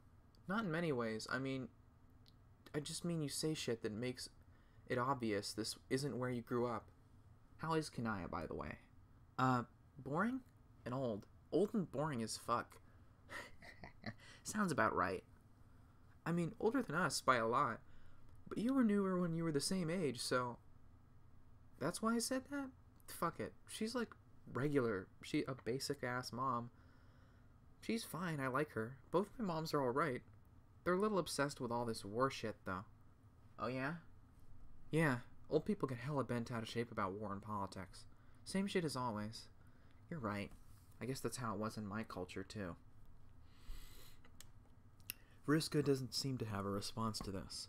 Her parents have told her many tales of Alternia, and her curiosity about the subject was satiated sometime before she entered high school. She shrugs and turns her attention back to the sky. Another nimbus cloud wanders lazily into view, and catches Vriska's eye due to its peculiar shape. That one there. That's some sort of squat, can-like building, right? What? Like the ridiculous structures my friends used to build with the mayor. Hey, is the mayor still around? The mayor's dead, dude. Shit! I love the mayor. Everyone loved the mayor. He's in our damn history books. Wow. But you see what I mean, right? That one. Lol, you don't know anything.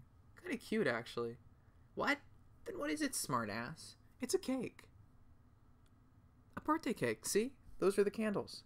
It's so obvious. Oh, like those shitty things John's dad always was making. I guess so. What's with all the clouds shaped like John stuff? Like that one there, that's a big dollop of shaving cream, right? Nah. That's just a normal cloud, I think. Fine, bad example. But that one, that's definitely a human hat. Oh yeah, it totally is. Just like a fucking sky hat, right there. Is Earthsea always like this? I don't know. I never noticed. Vriska scans the sky. She notices a few more John-specific cloud shapes. A ghost over there, a beaglepuss just overhead. But the more she stares at them, the more she realizes her ability to recognize the shapes is beginning to fade. They start to resemble fluffy, amorphous blobs. Was it all just in her imagination? Maybe this is just crazy nonsense, actually. Seeing shapes in clouds, I mean. Maybe. I don't know. Or maybe the truth just makes me kind of nervous. What truth? Don't tell him I said this, but I think John is just an extremely powerful being, even when he sucks. And he certainly does appear to suck in this reality, and yet the uneasy feeling is there.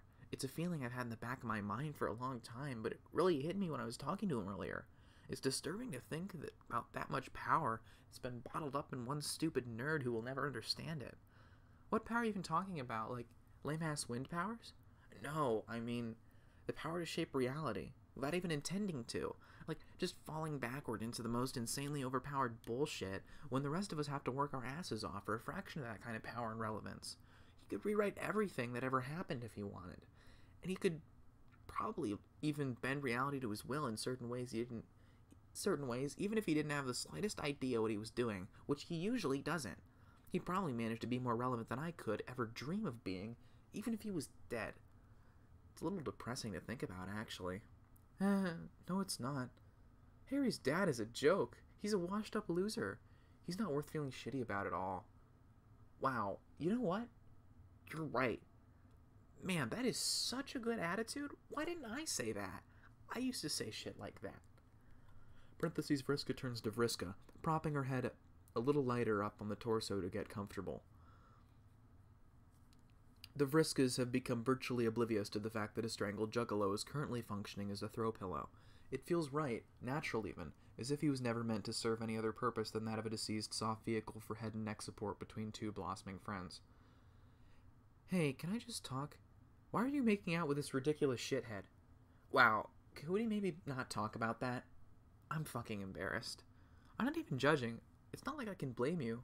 Sometimes a girl just needs to give up her dignity for a while and kiss a dumb clown. That does explain my relationship with Harry, actually. I'm sorry, the quote, sometimes a girl just needs to give up on her dignity for a while and kiss a dumb clown, might be valuable. It might be fucking stupid, but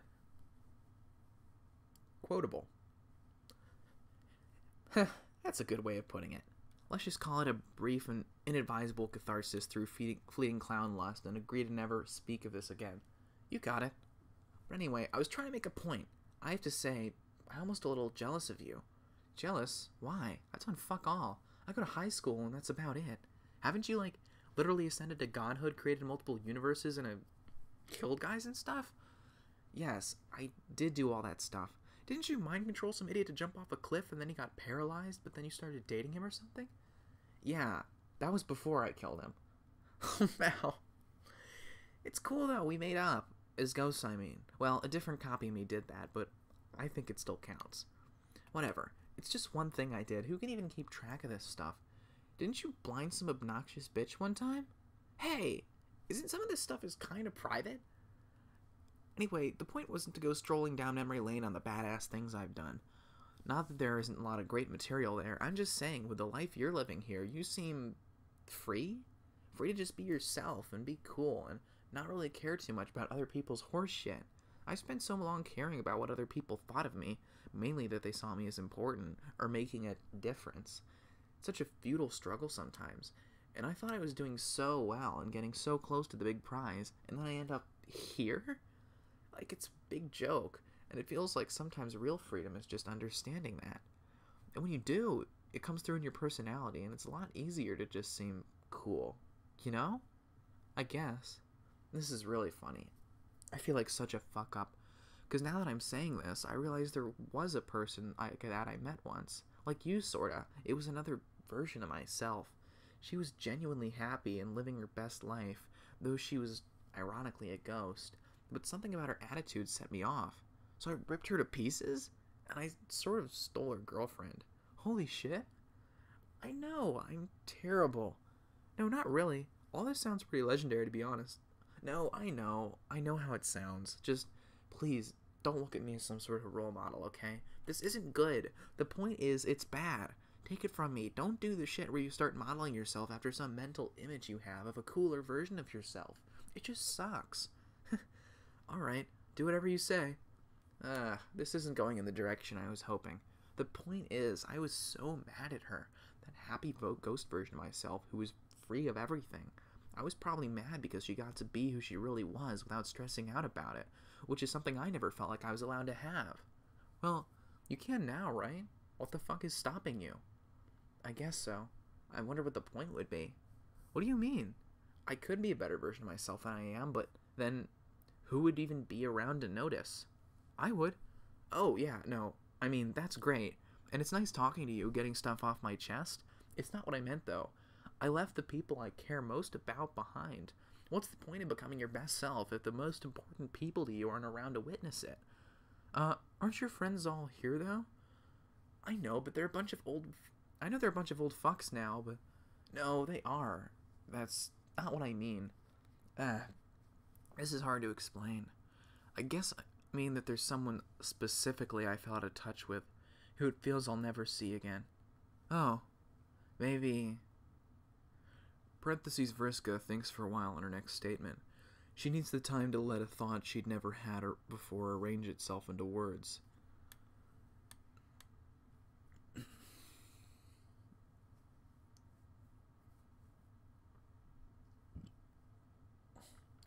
Maybe that's why I hated my ghost self so much?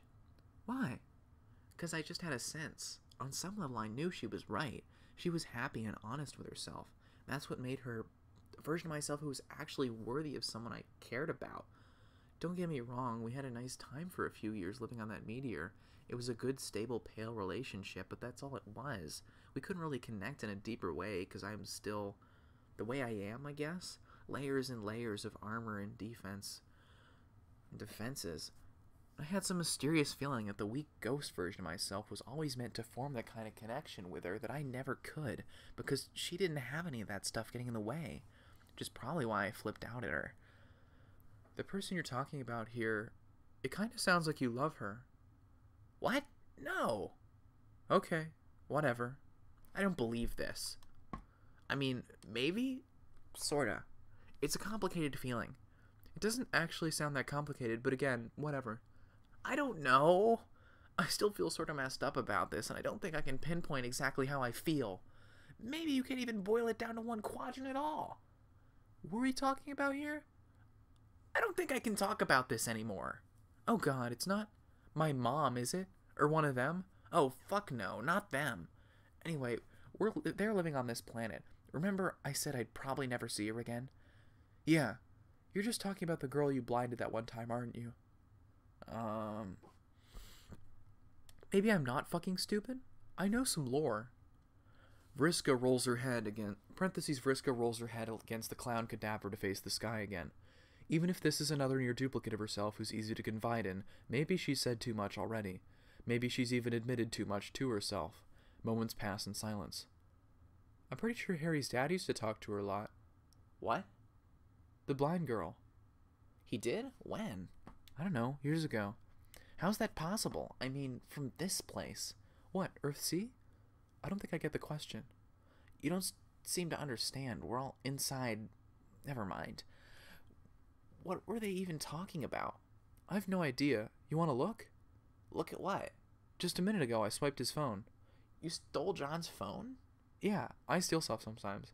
The habit's probably just in my DNA. Aw. Yeah, let's take a look. God, that's the most plot-convenient shit I've ever read. Yeah. Vriska hands over the phone. It exhibits decades of use. This is not the device of a man who frequently upgrades his technology. There's no password to unlock it. Vriska scrolls upward on a text exchange for quite some time. How far back does this go? Not sure. Before I was hatched, at least. This is all weirdly flirtatious? Yeah. Tracy was like that with a lot of people, though. Still, it's jarring. It's all kind of blowing my mind. You know what this means, don't you? What? You can contact her. Holy shit. Vriska clicks on the reply field. Her thumbs hover over the digital keys. What would I even say? Tell her you love her. Oh, shut the fuck up. But seriously, I have no idea where she is or what she's doing. Is she old now too, like everybody else? That would feel weird. Only one way to find out. Parentheses Vriska stands up and paces in circles around the vanquished bard. Vriska maintains a relaxed position while studying the cloud shapes again, providing Parentheses Vriska with a wide berth for this critical rumination. Finally, Parentheses Vriska stops pacing and begins typing. Hey, Terezi. This isn't John. It's Vriska.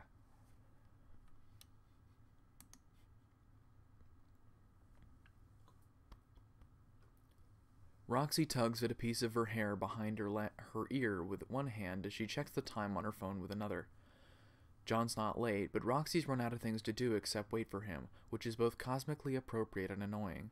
It's not like she'd been cleaning up for his visit or anything, more just wandering around the house looking at everything through his hypothetical eyes. Things that changed since he left, things that stayed the same. She figured there'd be some point when they'd talk face to face again, what with the vast expanse of time laid out in front of them and all. But she'd still been surprised when Jake arranged a friendly visit and ended up asking in hushed tones if she'd be willing to see John again. She'd been open to it from the start, but Jake insisted on this absurd sequence of clandestine meetings to ensure they'd be safe from Jane's watchful eye. It took an exhausting degree of assurance for her to convince them that John could just come over, and that Jane didn't have the house bugged, and she wasn't about to come and have him thrown in prison for having the audacity to want to see his own family. Now that the day of the reunion has arrived, Roxy's just ready to get on with it. The knock on the door is almost too quiet to hear. She exhales, fluttering her overgrown bangs, and goes to answer. He's even beefier than she remembered, but his posture is turned in on itself like he's trying to seem small. God, this had better not be another self-flagellation fest. She's prepared to handle a few apologies, but there's always been a cyclicity to John's contrition, and she can only handle so many self-absorbed attempts at communicating remorse before her head starts feeling like it'll float away from her body. "Sup, John? Long time no see." John smiles at her through his hair and as he waves hello. One quick slice of the hand through the air, twisting at the wrist. It comes off as shy and boyish instead of hangdog. A good sign. Maybe your jokey casual approach is the right one. That would be handy because that's really the best angle she's got. She mirrors the movement with her own hand and steps aside for him to come in. "Well, all right then, pal. I do believe you know the way to come to the living room." "Yep, thanks." He clears his throat and follows her gesture. She walks a little behind him, watching his eyes catch on the things she expected. A coat rack covered in scarves, the wall of family photos, a super badass sculpture some chess guys made for her that John always said was weirdly sexual for them. He looks at it now as if it's something from an almost forgotten dream. Roxy sighs. "Sorry for staring like an idiot. I just got done with a whole week of feeling weird about hanging out my dad's old house again. I kind of forgot to think about how surreal it would be coming back here, too. Kind of a nostalgic whiplash, I guess." "Fair enough, yo." She faces him, seated cross-legged on the couch polite distance away. He looks past her, almost through her, like he usually does. She knows him well enough to know what he's politely not asking. "Harry Anderson's out, if you're wondering. He'll scoot back home later, so if you make it through round one of Awkward Ex-Family Convos, I'm happy to say you can be rewarded with another." "Oh, cool. I'd like to see him if it's okay with both of you." "Yeah, we chatted about it. But like I said, one thing at a time. Let's you and me tear this old Egbert Lalonde estrangement band-aid right the fuck off and see what we got going on underneath it."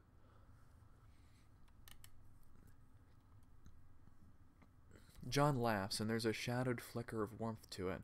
Roxy immediately wants to fan it, to make him laugh for real, but she knows by now that it's not her job to make him happy, that there was something she gave up on years ago. But wanting to, that feeling is still as fresh as it always was. "Sounds like a plan. So, I've been doing a lot of thinking recently, and I've realized some things. Some stuff that involves you and some that doesn't, but all things I think you deserve to know." Whew. Okay, let me think where to start. You know how Jake left Jane? I mean, I assume you know. Though, no offense, Jane's version might be skewed. "Oh, now. I didn't hear it from Janie. Harry Anderson filled me in on what he got through Teen Grapevine." "Oh, are you guys not..." "Never mind. I'm sorry, I came to apologize for my shit, not to pry into your business. We don't have to talk about Jane if you don't want to." Roxy shrugs. She's still working through what she feels about distancing herself from Jane, but John actually isn't the worst person she could talk to about it. If he's truly about to be real with her for the first time in forever, she might as well try to meet him halfway. "Janie and me haven't been super tight as of late." "Ah. What about politics not coming between friends and all that?" "Well, it turns out sometimes politics make it pretty clear what kind of friends they value, or don't. And I don't know, sometimes people you used to like when you were a teen grow up to be assholes or whatever. I think I was clinging to something just to prove myself that I was doing stuff right. Or roll-al. Hella normal. Or roll-al. Hella normal. Very good at sticking with friends.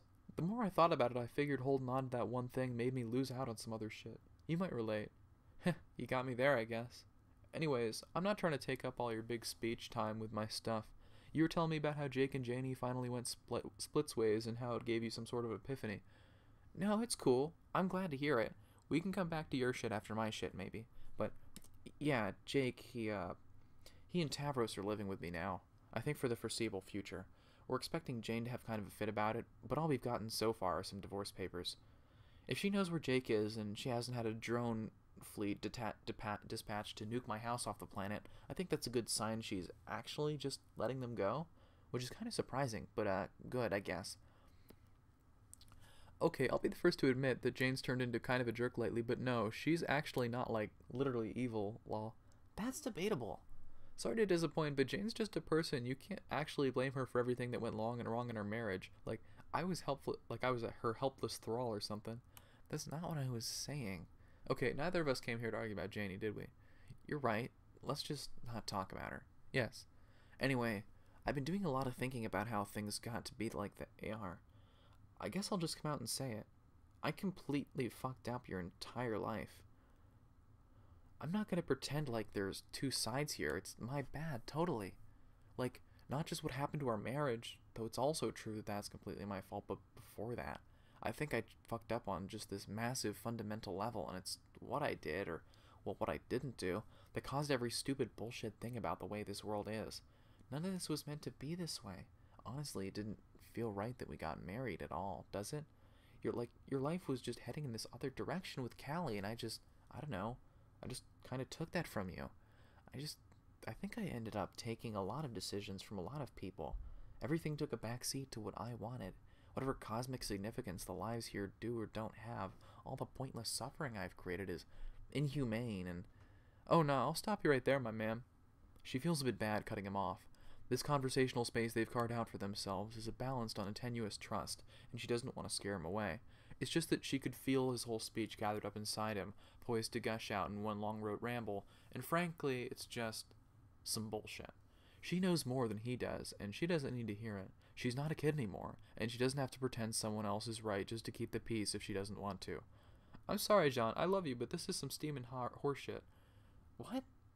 John's gaze slides over to focus sharply on her face for maybe the first time since he showed up on her doorstep.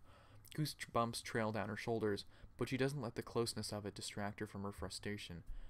Yeah, it's some real jerk-off emoji stuff is all I'm saying. You think your choice mattered so much that no one else's could measure up? And then what? Did you get what you wanted? Did your life end in the politics? Oh, did your life end and the points got tallied and you came out on top, or what? Still pretty much seems like we're moving to me.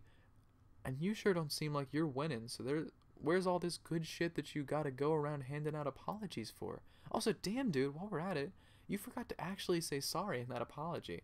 No, I didn't. I just meant, I'm sorry for fucking up your life, or making it not... I like my life. I mean, it ain't perf, but I got my share of fuck-ups and mistakes in there, but you don't get to tell me it's fucked up, or that it isn't real or something. It's mine. So much for the jokey, comfortable approach. She tilts her chin up and tries to breathe evenly as she holds eye contact. He's been looking at her, really looking at her, and she doesn't want to blink just in case that shatters it. John doesn't respond. He just sits there with his mouth hanging open, staring. He blinks a few times, slow, but he's still focused completely on her. The corners of his still open mouth pull themselves helplessly into a smile. What are you looking at me like that for? No, I'm sorry. I used to be so angry that you wouldn't tell me what you really thought before. Not like I wanted to fight, but like, I'm not used to this flavor of Roxy. Sounds to me like you just disproved your own hotshot theory then, genius. Huh? You wished I was one way the whole time we were married, but I wasn't. But now you're all convinced you're the only real boy in a crowd of puppets. Here I am being me, just like you ordered only I did it with your help. Widen your zoom, my man. I'm not acting like this now because you want me to or because you don't want me to. I was bad at standing up for myself then, and I'm learning to be good at it now.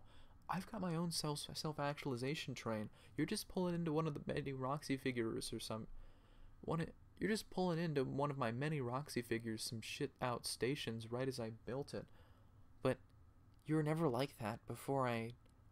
Dude, where the fuck do you get off trying to decide what is or isn't me? Being like me enough. Do you think people stay the same their whole damn lives or what? You've really never felt like anything about... You've really never felt like anything about our lives before was off? Off from what exactly? The way things should be. What does that mean? John's mouth opens and closes. It seems there's something stuck in the spokes of his rhetorical tire. Roxy can see the gears struggling to turn in his head. She almost feels bad for him. Roxy lets herself take a moment.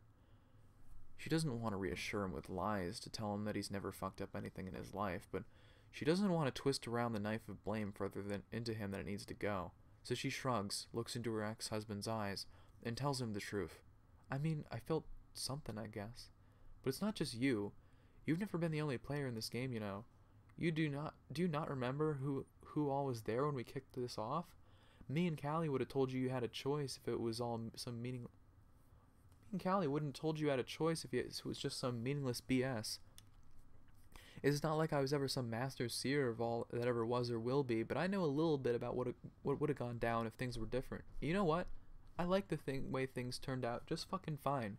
So could you maybe stop wasting your precious energy thinking you're so special that it's your fault everyone's not perfectly happy? John is quiet. Roxy has more to say, maybe. More things she's half thought about, but never quite put words to, regarding the paths her life could have taken. This has already been a lot of truth for one moment, though, so she pats John's knee and walks to the kitchen for some water. A glass in each hand, Roxy leans against the counter, breathing. She's still running on the adrenaline of getting all that out, and the surface of the water trembles with it. She watches the ripples, watches her hands. She wonders if they will wrinkle. When she sits back down next to John, he takes the glass wordlessly. After a minute of reflective sipping, which she's grateful for, he speaks. I just kept wanting to find ways to make everything make sense, you know? But maybe it just fucking doesn't. I know we became grown-ups in a world built specifically and cosmically for us, so I get wanting to find a pattern in everything, but not everything has to be that deep. And when you think about it, looking at it that way, like everything has to be this elaborately purposeful, heroic design to be worthwhile, is actually pretty shallow. Oh.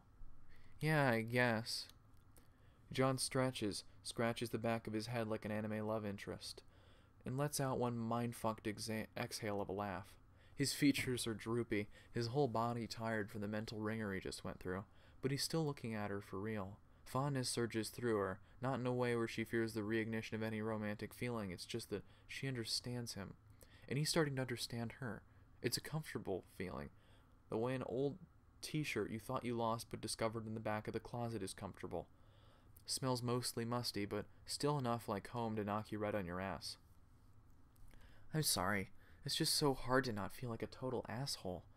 Maybe I'm not some grand vizier of destroying time and space or whatever, but we know there's a canon timeline out there, and it seems really obvious to me that we aren't in it anymore. So what? So what? Yeah, so what? The fuck do I care that there's some other reality out there someone arbitrarily decided was the real one? What's that have to do with the life I have now? What is there actually that makes this one mean less than the one to people who are actually in it? That one, the people who are actually in it. You never feel like it would have been better if things had gone a different way?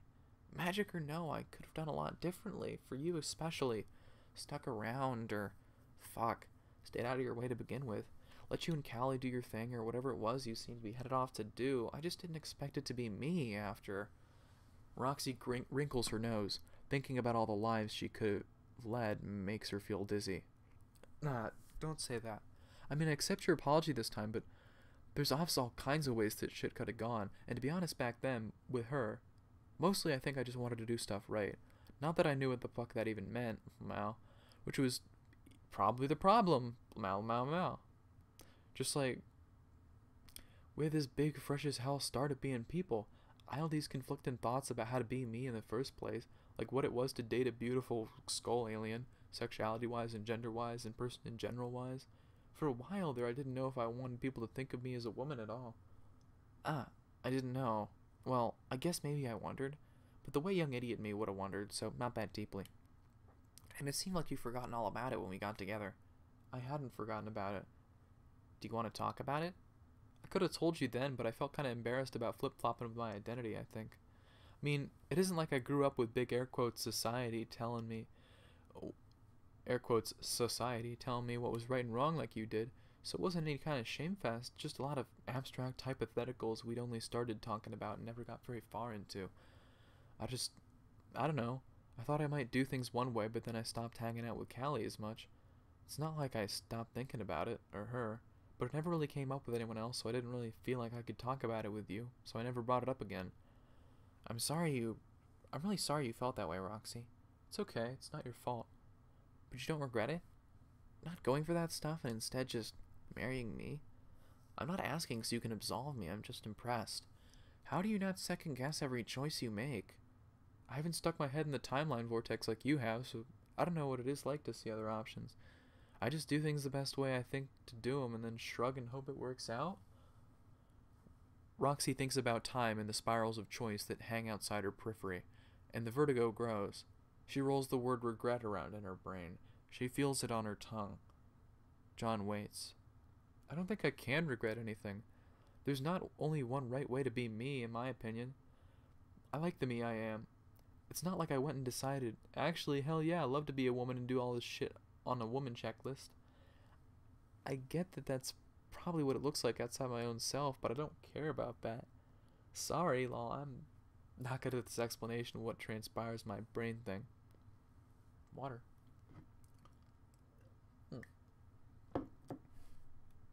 Water good. Drink water. John shrugs and Roxy gives herself time to think. She remembers how confusing it felt to even approach her identity when this stuff first hit her. There had to have been some vague truth about the uselessness of rules about how gender should be, but she never quite worked it out. She'd stopped thinking about it until she got pregnant. Then she'd been so afraid that having a baby would confirm some deep truth within her that she'd pushed away, but it would be too late to back out. That hadn't happened, and instead there was the strange all-consuming bodily relief she felt when somehow being pregnant had felt right. It was good in the opposite way that she had expected. She hadn't felt any more womanly than she ever had. It hit her when she could think of her body not as specifically female, but as something altogether different. Hers, a flesh machine shifting pieces around to create a person.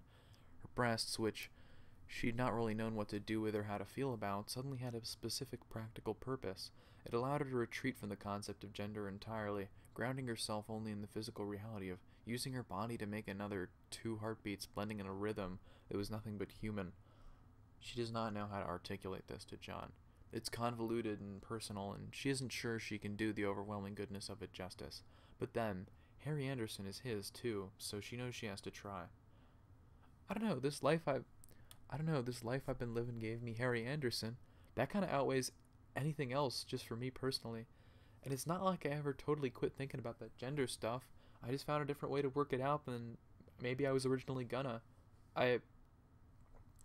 Touching those huge inarticulate thoughts with words feels bigger than she expected, and tears prick at the back of her eyes. She shakes her head and laughs before John can start crying too. John, we're just adults. We're not dead. I don't know, I mean, we're only barely middle-aged in regular human years? We've got all kinds of hypothetical but still probably finite eternity to work our shit out. Who the fuck knows? It's not like you figure out who you are when you're 23 and then the rest of your whole life is just sitting back watching your shit fall apart or not. I mean, maybe that's been it for you so far. Ouch. I just don't think I'm anywhere near done building this self-actualization train stops. Who the fuck can say how many more I got lined up? Same goes for you. If you're willing to look at this life as more than a cosmically pointless dead-end failure, that is. I guess. There's literally nothing to do but keep moving forward. I may as well not be a big fucking downer about it if I don't have to be. That's the spirit. We've got a million billion lifetimes ahead of us, John. You don't even know all the ways you got left to fuck up in. How's that for some inspiration? It's pretty fucking inspirational, Roxy. They both smile, and somehow it felt more real and warm than it was before. Maybe the cushion of years and lack of pressure makes it so, but she doesn't question it too closely. She doesn't want to go back to where she'd been with him, but knowing they'd both been here, together, feels like enough. Thank you for trusting me with this personal stuff.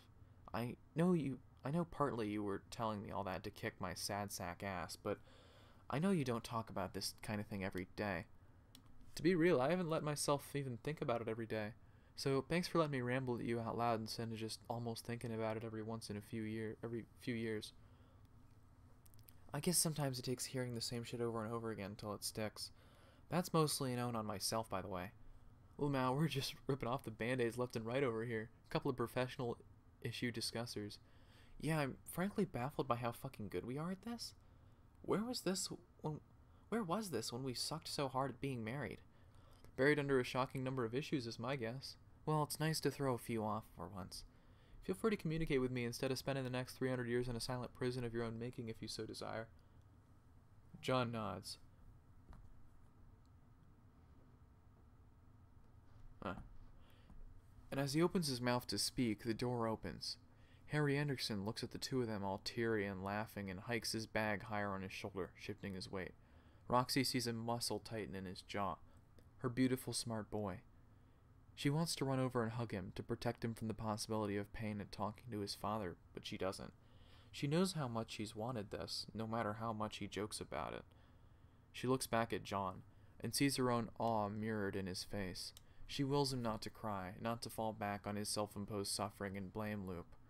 Something about the last hour must have done the trick, though. John stands up, brushes his hands on his jeans, and walks back straight toward his son. Hey, Harry Anderson. It's really great to see you.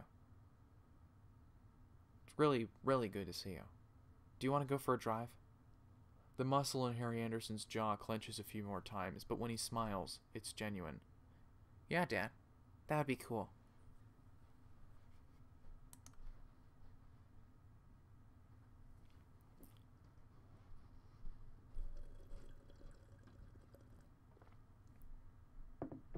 We got 3 more of these.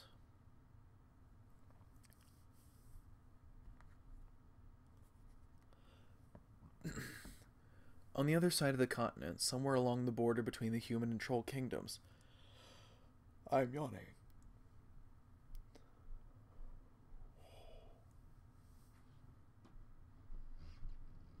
We're good. Dave and Jade navigate a densely jungled region. Though they're high-ranking members of the Resistance, they aren't decked out in the full military regalia associated with their positions.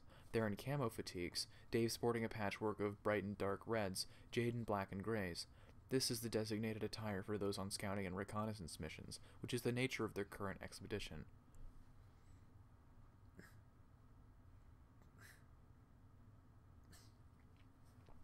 The orders came from Commander Vantis himself. This underdeveloped part of the border, mostly uninhabited for many miles, was unspeakably critical to the rebellion, according to the commander. When pressed on it, he'd claim the reasons needed to remain classified for now. Dave and Jade suspect the real reason is Karkat can't bear to put them in harm's way, risking their heroic deaths. But they've decided to do him the professional courtesy of believing his story. The way they see it, he's finally earned a little respect by now. Besides, there's some fun to be had out there, away from the fog of war, just like the good old days during their archaeological expeditions in search of shitty liberties. They fly side by side just above the thick jungle canopy, sweeping the horizon with sharp eyes. Oh my god, the shitty liberties. Oh no. That's a sign of something to come, too, isn't it? I think I see another one. Oh, snap. Dave squints. Sure enough, there does appear to be a large rusted arm holding a torch, blurred by JPEG artifacts and covered in vines, poking out just above the canopy. It's 2 or 3 miles off to the west. You're right, another shitty liberty. Good eye, Jade. Dave takes a picture with his phone, then updates his report containing a comprehensive accounting of the locations of every ancient Statue of Liberty and his alternate timeline adult self had once distributed all over the world as some sort of ironic avant-garde goof. He spent a lot of time on Earth-C wondering when adult Dave got around to doing which specific legendary exploits in the pre-flood period of this planet when it was in the old solar system. So much time, in fact, that he turned into adult Dave himself. Was Was he the age he is now when he scattered these liberties in one of the boldest postmodernist endeavors in human history? The thought is sobering. He can't help but feel how appropriate it is that about 5,000 years later his work is being curated and appreciated by yet another adult Dave. Who better for the task? Jade readies another tactical bundle to be deployed inside the distant Liberty. It includes an efficient pack of captcha log cards containing tracking technology, military equipment, and powerful explosives. In the event this region becomes another front of the war, the commander wants as many shitty liberties as possible seeded with provisions useful to the rebellion, including the ability to detonate them at any time so that they may serve as traps. Dave wonders if his other self ever imagined they'd be used in this way. He's sure adult Dave would have approved, being a fellow freedom fighter himself. It's too perfect, actually, deploying a bunch of shitty liberties as bombs in the service of a kind of liberty that is entirely unshitty. It makes him wonder if his other self on some level knew they would be used for this purpose one day. The thought of his double's selfless sacrifices against clown tyranny makes him feel so proud, and he wipes away a small tear forming at the edge of his eye. Old age has made him emotional. It didn't used to be like this. Gotta keep it together, he thinks, focus on the mission. Then he notices something. Just below him, to the east a bit. A lumpy part of the jungle where the canopy bulges upward in a slightly uneven, somewhat angular way.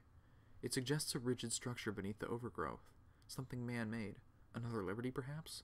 No. This structure is more different. And compact. More like a ruined building from an ancient Earth city. It seems to call to him. Yo, Jade, why don't you go ahead and rig that liberty? I'll be right here. I want to check something out down here first. What is it? I don't know, probably nothing. Some ancient bullshit tucked away in the fucking jungle. Doesn't hurt to be thorough. Okay, Dave. Be careful. Yeah. Love you. Love you too. Jade swoops closer, gives him a kiss, and then spins around and flies off to the distant shady Liberty. Dave watches his wife go, her tail protruding through the rear of her camo pants, swishing back and forth with an unrestrained affection for her husband. He's a lucky man, he tells himself. He knows he is. Before any decades-old doubts can resurface to haunt him, he dives through the canopy in search of the ruins. Those reservations, the tense feelings in his chest, that's all in the past for him. He loves his beautiful doggy wife more than anything in the world, and that's all there is to say on the matter. The ruins are so overgrown with vines and thick trunks of creeping trees he can't make out the shape of the building. He can barely see an inch of the exposed surface, but something is clearly there. He flies around the perimeter, pushing leaves and branches out of the way. Here's something. An old window, grand in design, but broken, busted in by a huge branch that extends deep inside from years of growth. It's dark inside, hot and musty. He activates a small military-issue flashlight. Bugs scatter and fly about. He scans the boundaries of the room, shining the light around. They are unrecognizably ancient, moldy paintings and frames hanging on the wall, and yet the wall seems to have no corners. He knows what this room is. He's seen it before in films, under much better repair than this. He's standing in the Oval Office of the White House. Plant life is covering everything, but all the fixtures are there. Moss is consuming the big desk, that flowering mass of thorny vines where the couches would be, and that over there is something he doesn't quite recognize, doesn't seem to fit in. He steps closer to investigate, wiping away the layers of moss and dirt to reveal a surface he most definitely does recognize. It's a transportalizer. Dave doesn't waste any time. You don't find something like this in the Oval Office and start agonizing over whether or not to use it. He steps on the platform, and in a blink his surroundings are completely different. Oh no. What the fuck?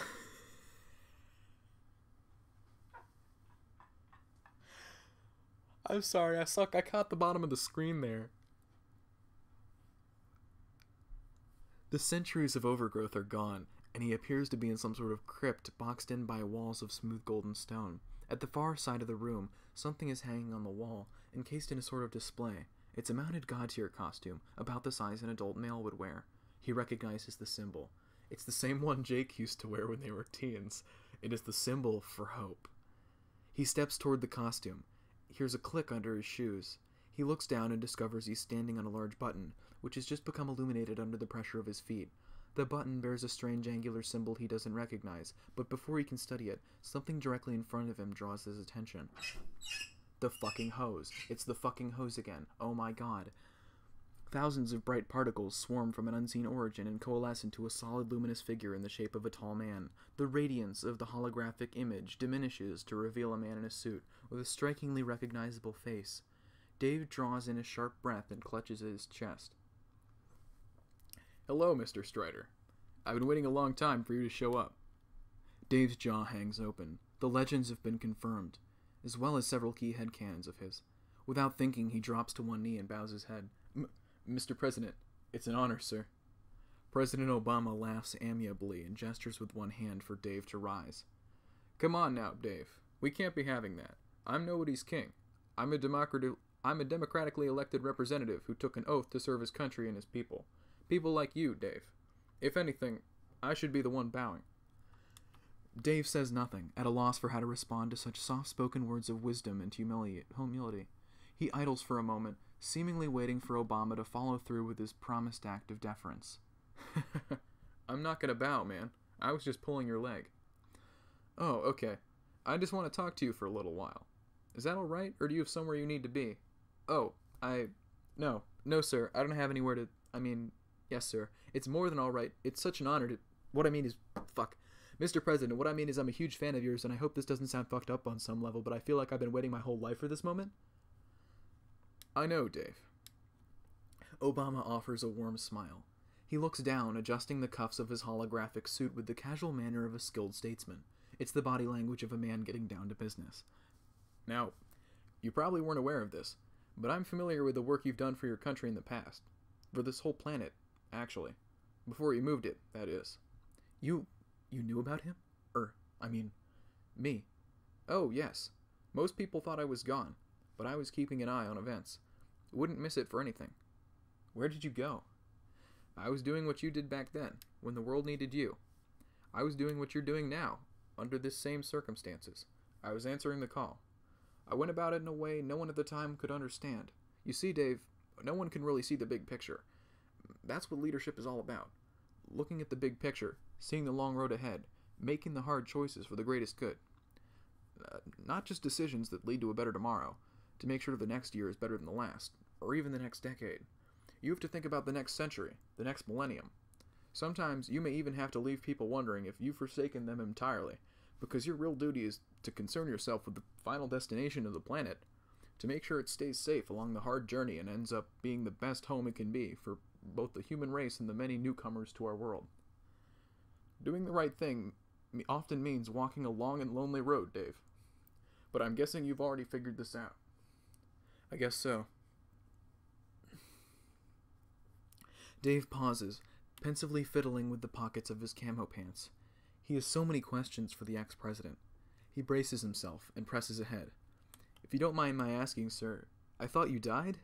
I know you did, where I'm from with the meteors and all, but from what I know about the history of the flooded Earth timeline, you served your two terms, and a little after that, they say you just disappeared. So, you didn't die? Oh, I certainly died, Dave.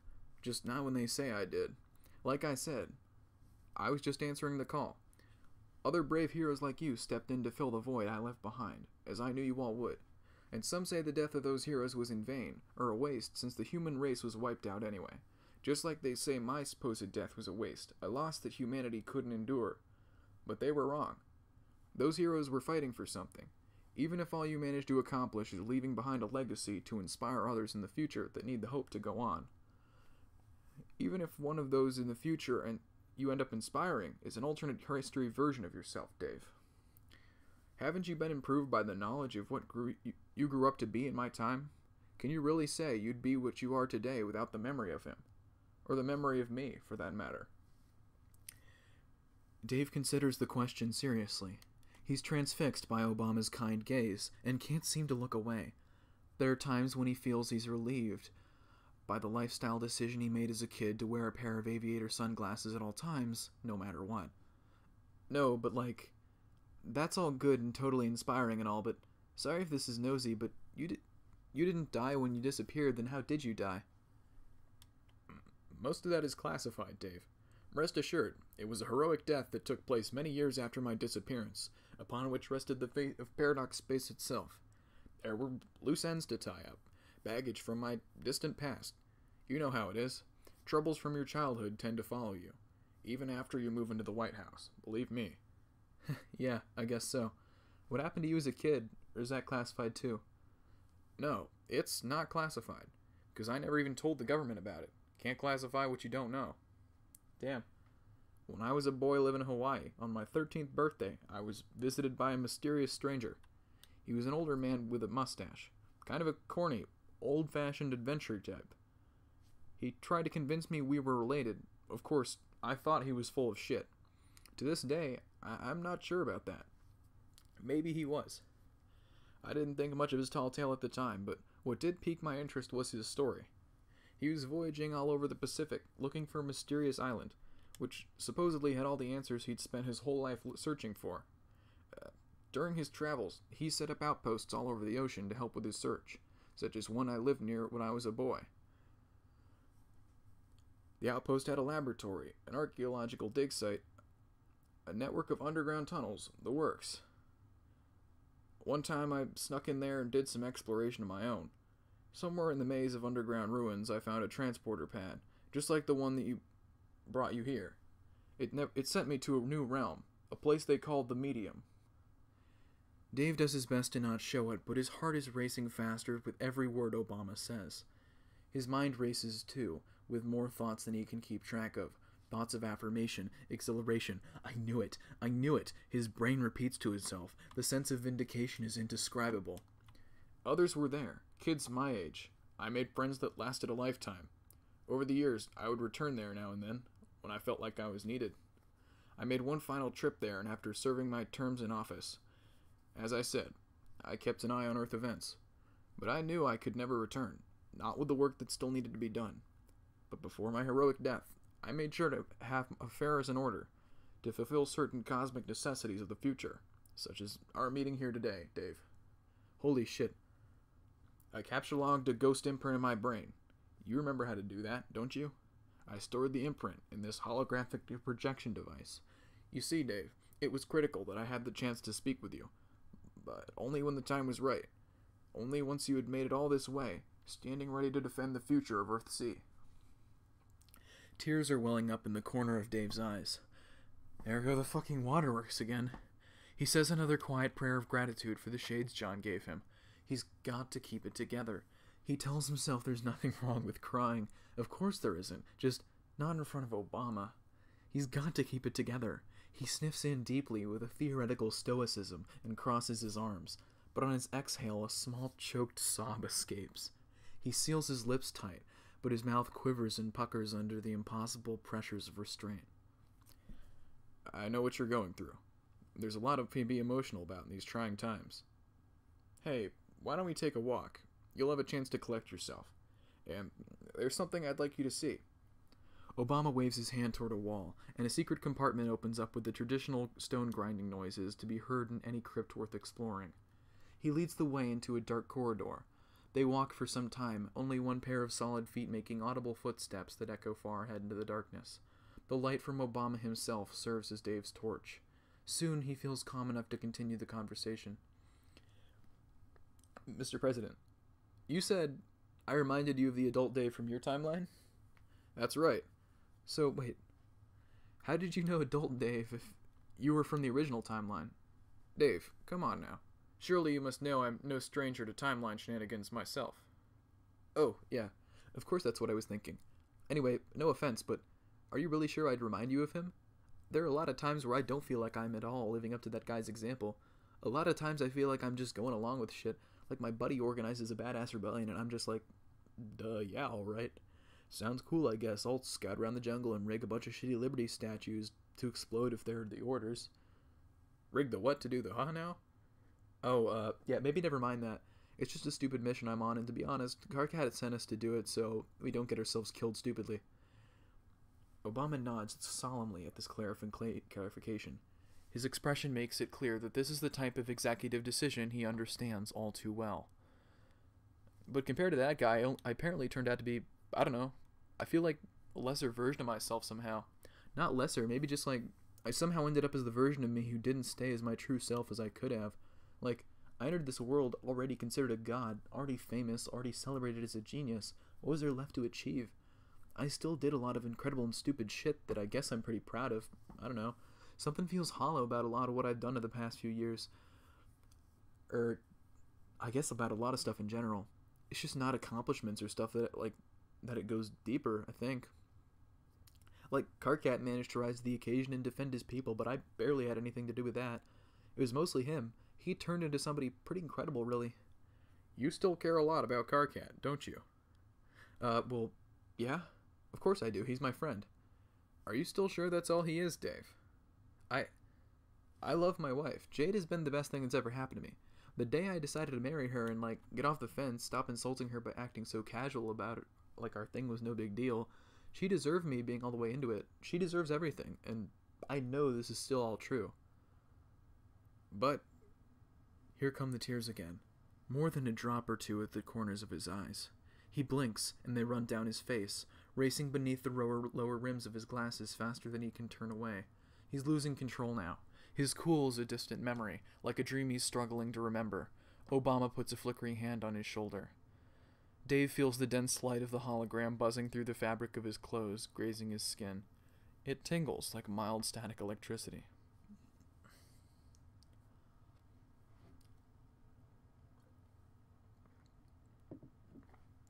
My bro died a long time ago.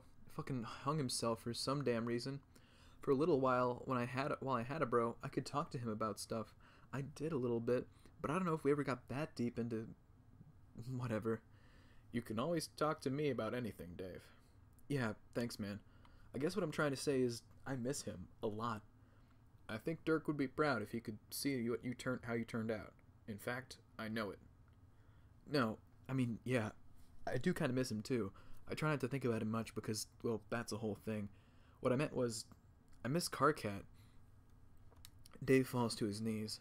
He slides his open palms up beneath his shades and covers his face. He weeps quietly as Obama looks down on him, smiling patiently, understandingly. I think I messed up.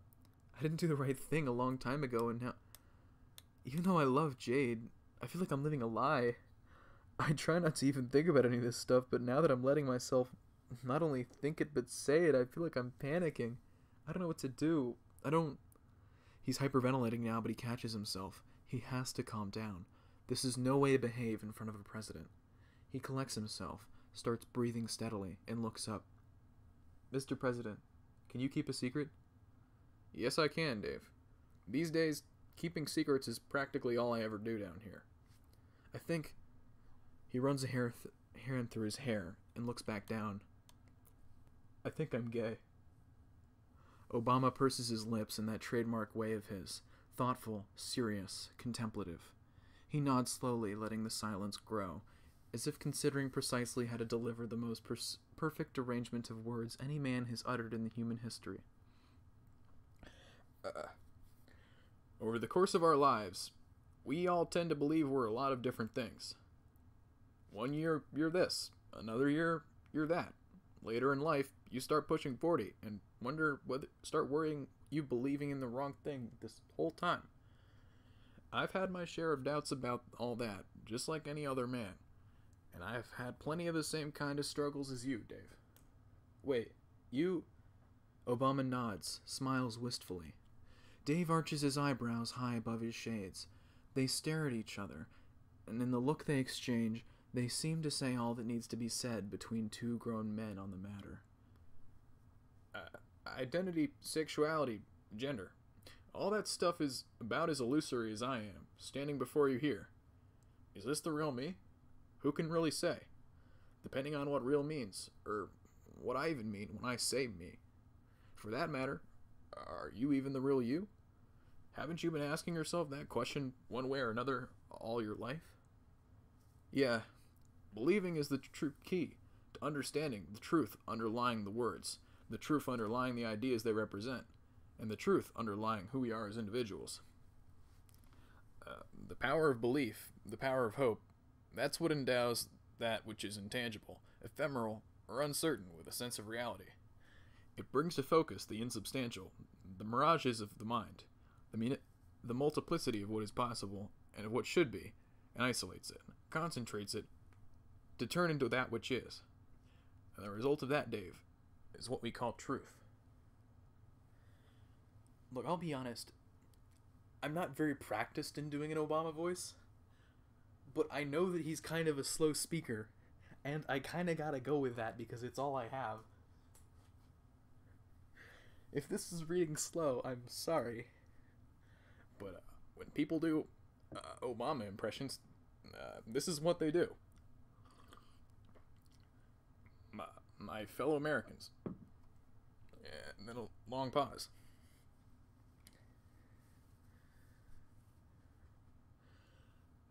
Dave is still crying, but he doesn't care anymore. The tears are flowing down his face, but he won't look away. He's perfectly unashamed of his vulnerability in this moment. The only thing he needs to know is he needs to listen carefully to every precious syllable, to listen with his ears, his heart, his entire being. The truth of oneself can be very specific, if one wills it to be. Statements such as, I am gay, I'm straight, I'm a man, I'm a woman. These are statements about an individual that gains strength through the power of belief we invent in them. But there's another more generalized truth about a person that can emerge when such conviction is absent, when the partitions of the mind dissolve, and the boundaries between everything you are now and everything you might have become begin to fade away. Oh, you're talking about that ultimate self stuff. I am indeed, Dave. Wow. Haven't heard about that in so long. Rose used to talk about it all the time. Dirk would rant about it a lot too. He sure did. Wait, you mentioned Dirk earlier. Did you, actually know him? Oh, we've met on a few occasions. Dave blinks. How's that possible? He killed himself. Did he now? Are you saying that's not what happened? I'm saying you know as well as I that it's awfully hard to pin down exactly what happened to whom, depending on which frame of reference we might be talking about. Wow. So, I learned a lot from him. Met up with him as a young man, just as I was beginning to explore the wonders of my session. He taught me about many things. Combat, philosophy, life, love. Love? Hold on. Are you saying that... Now, Dave, I can't go around disclosing everything under the sun. Plenty of this is still under the umbrella of executive privilege. Loose lips sink ships, as they say. Obama winks again. Dave has actually lost track of how many times he's winked so far. Right. So, somehow he met you and trained you and stuff, and talked about the ultimate self. I remember my jerk would go off the deep end about that stuff sometimes, and maybe it made him fucking snap because he just offed himself and that was that, but Rose used to talk about it too, probably even more. But one day she just stopped and never mentioned it again. Do you know what, happened to her? She's settled happily into the specific. That's her path now. All of you have embraced that life, in this safely sequestered version of planet Earth. All of you until now, Dave. This is why you're here. I believe you're ready to wake up. Dave realizes suddenly that they've stopped at the dead end of a passage. Obama holds up his arm and points his open palm toward the wall. The wall lifts with the comforting sound of ancient stones grinding past each other. The sliding panel reveals a recess, and in the recess stands a robot. It's a gleaming, polished silver replica of Dave, but without shades. It stands totally still, unpowered. Dave struggles to make sense of what he's looking at. Now, look. A human body, even one that's been elevated to god-tier status, cannot withstand the stresses on it put by the awesome power of the ultimate self. You quickly become sick and wither away. We can't have that. So, before I died, I made sure to create this brand new body for you. I have to admit, it's some of my finest work. A real beauty. It should serve you well in your new life. A life where the world will need you more than ever, Dave. Not only this world, but the future of reality. If this sounds confusing, don't worry. You'll understand everything once I help you ascend. So what do you say? At the end of the day, this is a choice that belongs to you. Are you ready to accept your destiny, Dave Strider? It finally catches up with him what's taking place here. Dave is sobbing loudly now, beside himself with feelings of joy, a sort of existential relief, a sense of true purpose. He takes only a moment to decide, not to weigh the merits of the decision. He understands now that the decision was already made the second he laid eyes on the former president. He pauses only to savor this perfect moment. Yes, absolutely. I have never been more ready for anything in my life, Mr. President. Obama nods once, curtly, and his smile dissolves into a serious look as he closes his eyes. He extends his arm and slowly pushes his hand through Dave's forehead.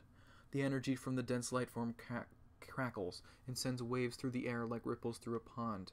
It happens suddenly, a shock of white light completely enveloping his and Dave's bodies, intense bands and lashes of pure hope radiating from their silhouettes. Dave's eyes widen. His mouth opens as if to scream, but he doesn't make a sound. Infinite experience flows through his consciousness in an unimpeded torrent of raw potentiality. He sees everything. The roads not taken, the lives not lived, the thoughts, desires, fears all unacted upon. The doomed Dave, the Dave sprites, the Dave pet, his life with Jade, life with Carcat, life with both, life with neither. It's all soaring through like clouds at supersonic speed, too quickly to make the shape of anything out but a single puffy nimbus. Nope, read that wrong. Too quickly to make out the shape of any single puffy nimbus, like a breakneck jaunt through Skya. Huge clouds rushing by, a small one, the cloud with visions, empty clouds, white clouds, and then a great dark one. And then the briefest possible glimpses, not too fleeting to be noticed, of Dirk. And then nothing.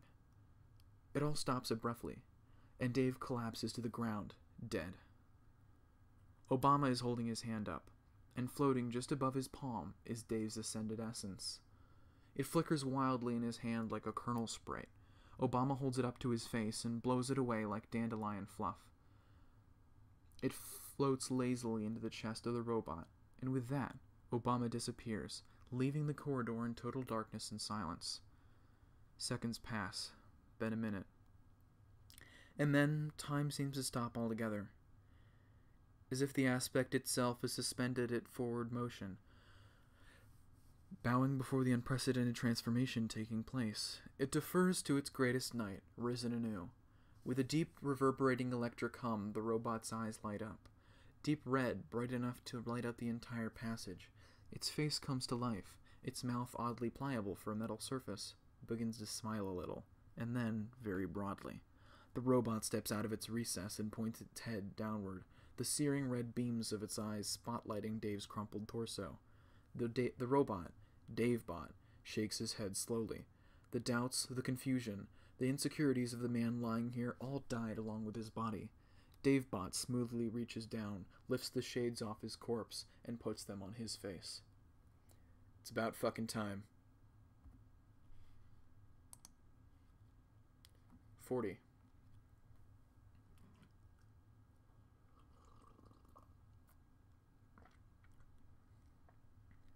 From atop the tallest bell tower in the Carapace Kingdom, the sky looks like something painted by a crazy person. The fierce lights of war on the horizon stain the sunset in unnatural hues. Ultraviolet pigments of red and purple slash through the atmosphere in harsh, jagged strokes. The cracks in the sky above are a seized shade of green. Bright bolts receding like lightning in a storm. Dead Jade, host to the cherub spirit, floats at the apex of the tower. The blitzkrieg above makes a kaleidoscope of color between the black stripes on her tights. Aradia glides up to meet her, having left Solix on the balcony. Above in the sky, a hole is opened up, one so big it fills the entire radius of her vision. "Oh, that's very dramatic." The dead cherub says nothing. Aradia flits down in front of her face and looks into her eyes. They're the same black as the vortex above, so absolutely dark they reflect no light. "I think I understand what's going on now." "Do you?" I think I understand what I was seeing when I watched everything broke apart and got swallowed up by the black hole. Which is where I ended up too. The black hole, that's basically you, right?" "Yes." "And when you speak of your brother, that's Lord English?" "Yes." "And he's dead?" "Not just yet." "Oh, then where is he?" "I see. You're going to keep us in cryptic suspense as usual, are we?" "That's fine." "Yes, it is." I did think it was odd that we ended up in this timeline after all was said and done. Such a strange and unremarkable place to be after witnessing such awesome calamity. There's something... Aradia pinches her thumb and forefinger together. Off about this place. Just a little bit. "Yes, you would think so. Lesser beings have so much trouble perceiving divinity in the uncanny." "Lesser?" "You've proven yourself a valuable servant and pleasant company. But yes, you are lesser." "Okay. Well, it could have been worse, I suppose. You said that we were the lucky ones, if I recall correctly. All in this place are luckier than those who are not, in a certain way. But what way is that? The people on this planet seem so... Well, I don't want to be mean, but is that the paradox of living in a utopia? When everything is perfect and your every need is met, is it natural for people to start crossing blades at imaginary enemies? I doubt that's what troubles you about this world. Oh? What you've described is a state of empirical ennui resulting from the material circumstances here. But the material circumstances of this world have no objective existential value. This world, unlike the canonical horrors from which it is hermetically insulated, will always fail to meet the combined criteria for truth, relevance, and essentiality that would endow this realm with any real gravity. Its own naturally occurring supply of gravity, rather than the artificial supply I've given it. As such, what transpires here is characterized by experiential frivolity. Physically, it is cordoned off by the black hole's event horizon. It is safe, untouchable, inescapable. That sounds ominous. It cannot be ominous because it cannot truly be anything with tangible significance. One could describe it as a phantasmal projection confined within my horizon. One could describe it as Oh, how did I really do that? It was created by a choice that made it possible for the horizon to expand infinitely, to consume indefinitely. And since that choice could not coexist with canon events, this place manifested to here support its consequences. If this world were capable of anything either essential, relevant, or true in some stable combination, then it would perpetuate a corrosive paradox. As such, insulation from what is out there, and the inescapable well it rests in, is what protects all it holds inside. And since I am the embodiment of the black hole in which it rests, I am the one protecting this world. Why? If it's so irrelevant, what's the point? It is simply my duty to defend the innocent from destruction, degradation, and dissolution. But there is more to consider than just my nature. As it happens, this projection within me serves as a stable conceptual foothold, from which I can sense and resist another growing threat which is determined to jeopardize the canonical plane of reality. Ah, yes, the prince. I still have no idea who he is. Not that I doubt you, really. We had a prince who was a huge jerk and destroyed everything he touched. The prince I am referring to electively removed himself from this reality in order to strategically consolidate his power. He cannot threaten this world, and yet by sequestering himself elsewhere, has become infinitely more dangerous. What makes him so dangerous? I mean, what exactly is it he can do which is more destructive than what I was seeing just before I came here? The cherub makes a rare physical gesture with her hands and begins framing her next statements. Aradia notes this and strives to listen more closely. Physical destruction is one thing, obliteration of the entire canvas for all of reality over a given cosmic span is another. And yet there are even more insidious forms of destruction and subversion of life to consider, methods that are difficult to grasp for those on your plane. Yes, I'm quite inferior, I know, but I'm also very curious. Can you try me? Of course. Let's begin by examining the nature of a story. Okay. It'll be easier to do this if we have an example of a story to discuss. Some stories are impossibly long, but others can be quite short. Some can even be a few words. What's your favorite story? My favorite? I don't know how to answer that, really. Don't you like stories? Of course I do. But do you mean like a book? A movie? Anything. Pick literally any example you can think of. Okay. There's a famous religious story from my planet about someone called the Signless, who I guess turned out to be my friend's ancestor, which was weird, but that's beside the point. Yes, I know of the tale. How would you tell this story if you were trying to be as brief as possible? Well, a religious martyr attempted to lead a rebellion, but he was killed in a horrible way and shouted a very loud, rude word in the process. That's good. Try making it shorter, though. Okay. A martyr tried to rebel, but he was killed horribly and then shouted a rude word. Shorter. Wow, a martyr rebelled but died and shouted rudely? Shorter. How's this? A martyr died and said fuck. Perfect. What is the point of this? To establish an extremely short narrative for certain illustrative purposes. I'm going to repeat your story to you, and I want you to listen carefully. A martyr died and said fuck. Okay, I listened. That's definitely the short story I just said. Yes. Now I'm going to repeat the story, but change the way I say it very slightly. Listen again carefully. A martyr died and said fuck. Yes, that was a little different. I'm not sure I could describe how, though. It was pretty subtle. Yes, you noticed because I told you to pay attention for a difference. You noticed because you were alert to the fact there was even something to notice at all. And if you had not been alert to the fact that something could be different about the nature of your voice telling the story, or to the fact that such differences had a certain significance, you likely would not have noticed. I see. Yes, I think you're right. But now imagine I told your story exactly in that way, that I said, a martyr died and said fuck, but it was the first time you've ever heard that story. Also imagine you couldn't see me and didn't even know I existed, and imagine you couldn't even hear the story I just told with your ears. Imagine it simply entered your awareness in some other manner, in a way that was impersonal, almost like one of your own thoughts speaking to you. Okay. Picture that this is all you've ever known of this story, the only way it would ever occur to you that the story could be understood by another.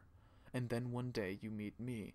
You look me up and down, and regard me as the discrete, specific individual that I am. And I decide to tell you this story again, using my own voice. And it sounds exactly like this. A martyr died and said fuck. Huh. Does this change the way you perceive the story you were originally familiar with? I guess a little bit. It's certainly a different way of hearing it.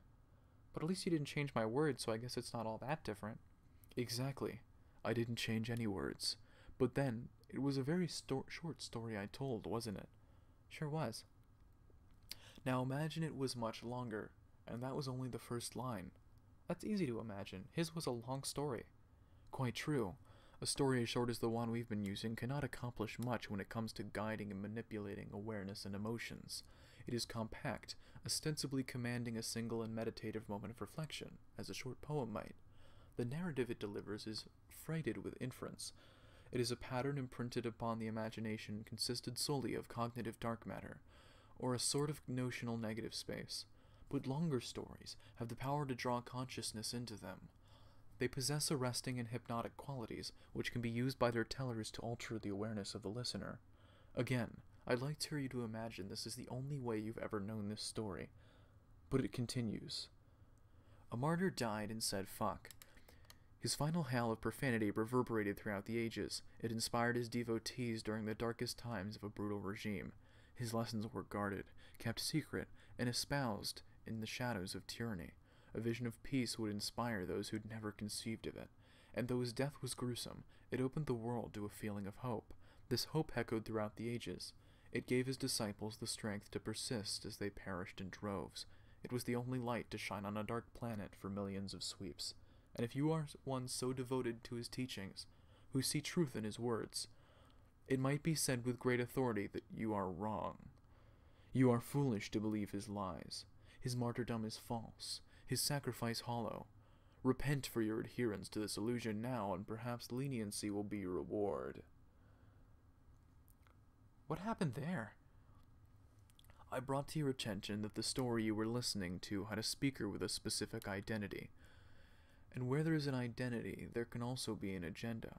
I gained the power to bend your consciousness to become more amenable to my narrative agenda by lulling you into a more receptive state through the established rhythm of the story's telling. This was only possible because you were not initially questioning the identity of the teller, or even considering that there was an identity to consider. I guess you're right. Hence we may view any story as speakerless or spoken to bring designations to the duality I have presented. A story may remain speakerless from the beginning until the end, offering no reason for its listener to ever imagine it is of the spoken sort. It can also be spoken from the beginning, which is an upfront announcement for the reader that it carries the perspective of an individual. But a spoken story may also disguise itself as one that is speakerless, just as mine did. The speaker may reveal herself well after speakerless conditions have been established. And then one may ask, was it spoken by that individual all along while remaining masked? or as the speaker suddenly intervened to command a heretofore speakerless tale. I don't... Well, in your case, it certainly did seem like you were the one speaking all along, but using a different voice. That's true. Not all situations are like the one I just demonstrated, though. For as long as the hypothetical speaker of a speakerless story remains masked, then it is true that the story could be seen as either speakerless or spoken. Both are true, as well as neither. It is best seen as a null factor until there is a departure. Once a hidden speaker becomes unmasked, then retroactively the story may be considered spoken all along. And so too do we retroactively change how we regard what has already been spoken. Yeah, I guess with our martyr story, by revealing yourself as the teller, it turned out you weren't even sympathetic to the very story it seemed you were trying to get me invested in from the beginning, almost like a mean prank. Yes. And so there is a very dangerous and destructive quality to these nebulous forces, which I have gone some lengths to demonstrate to you here. Not everyone who's affected by these forces is fit to fully grasp their insidious qualities, or the sense of urgency that they must be resisted with. This is the sort of corruption I must now dedicate my existence in this new body to ending, once and for all. The cherub falls silent. Aradia takes this to mean the lesson of sorts has ended. She ruminates on it all for a while before speaking again. That's all pretty neat, I guess. So, does this stuff have anything to do with the big hole that just opened in the sky? No. Then, what? What are we doing here, oh great muse? Aradia starts giggling. Above, the sky yawns open a little wider. Aradia waits, but gets no response. Even now, when you're being uncharacteristically forthcoming, you're still impossible to talk to. I understand that, though. I was like that when I was dead, too. Like what? You're irrepressibly cryptic. I see. So, can I at least take a guess? Yes. He's coming through here, isn't he? Your brother. That's correct. Are we in danger? He will certainly be very angry, but he will also be wounded, and even on his best day, he would be no match for what I have become. The cherub drifts higher and higher. There's a glint of color at the center of the abyss, a flash like a star going black on the rim of a dying galaxy. Aradia follows behind the cherub, unable to pull her eyes away from the eerie phenomena overhead. What will you do when he comes? The cherub is focused on something very small falling from above.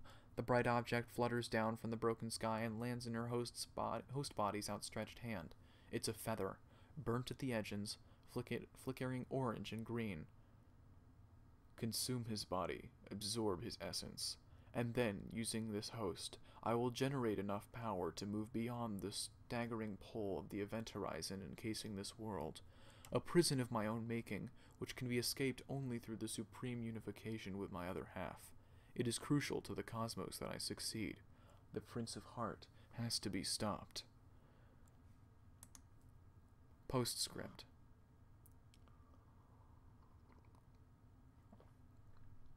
Elsewhere, beyond the horizon, a spaceship tears across a starfield at warp speed.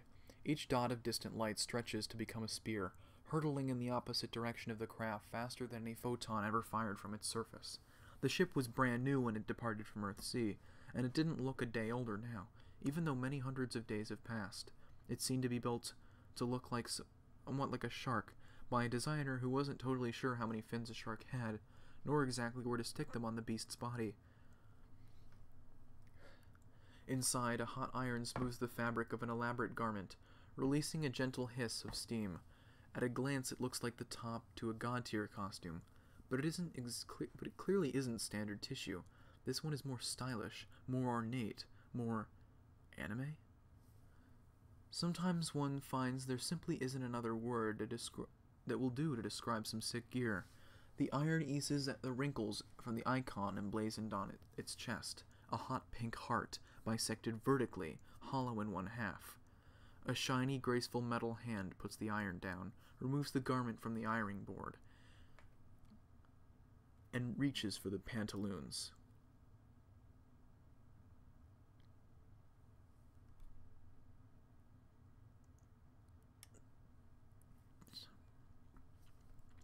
She isn't even sure how he gets these things so wrinkly. Perhaps it's all the time he spends training in the hypergravity chamber, assuming they've got one of those on board. Then again, there are times when he seems so high-strung he could wrinkle a good anime costume sitting perfectly still in an armchair. She drapes the pantaloons over the board, then pauses to reach for the candy bowl nearby. She doesn't actually need to eat anymore. The entire concept of eating has been upended to her. It's not about sustenance, or even necessarily enjoying certain flavors. It's more about staying connected to a vestigial habit reminding her of the humanity that she's been forced to abandon. Not just any kind of candy would cut it. The sensors on her metal tongue are very particular, weaker than the taste buds and arranged differently. These would taste like a combination of battery acid and wasabi to a human tongue, but to her the flavor is mild, exotic, certainly worth snacking on to pass the time. Human teeth wouldn't stand a chance of cracking these, but hers make short work of turning the candy into fine gravel. One of her more reckless shipmates chipped a tooth trying one, despite repeated warnings to stay away from the stuff. The iron hits a snag on the pantaloons, putting an awkward crease in the ridiculous, billowing fabric. She curses and puts the iron down. She decides laundry day is officially over. The guy can just wear a wrinkly pair of pants today for all she cares. It's not like she is an audience, despite his best efforts to behave as if he did all the time. She doesn't really enjoy doing laundry or ironing silly anime ensembles, and she considers herself nobody's maid. It's just that there hasn't been much to do on this ship. It's not like the old days of her long-range interstellar travels. That halcyon period of riding a meteor across the abyss for years with an atmosphere of camaraderie, feelings of optimism, a rewardingly transformative period in everyone's young life. She guesses this is just what things feel like on a long journey when you're older, and with a much smaller crew. She turns off the iron, then wanders off down a corridor. It's nothing like the meteor in here. Bright, futuristic. Skynet does build a lovely ship, she has to admit. She turns a corner and her foot kicks something. It's a stray ruby slipper. The other's about 10 feet away down the hall. No sight of their owner anywhere. She'd sigh, except she doesn't breathe anymore. She doesn't consider herself to be her maid either, but she reaches down to pick up the slippers nonetheless. Don't call me, motherfucker.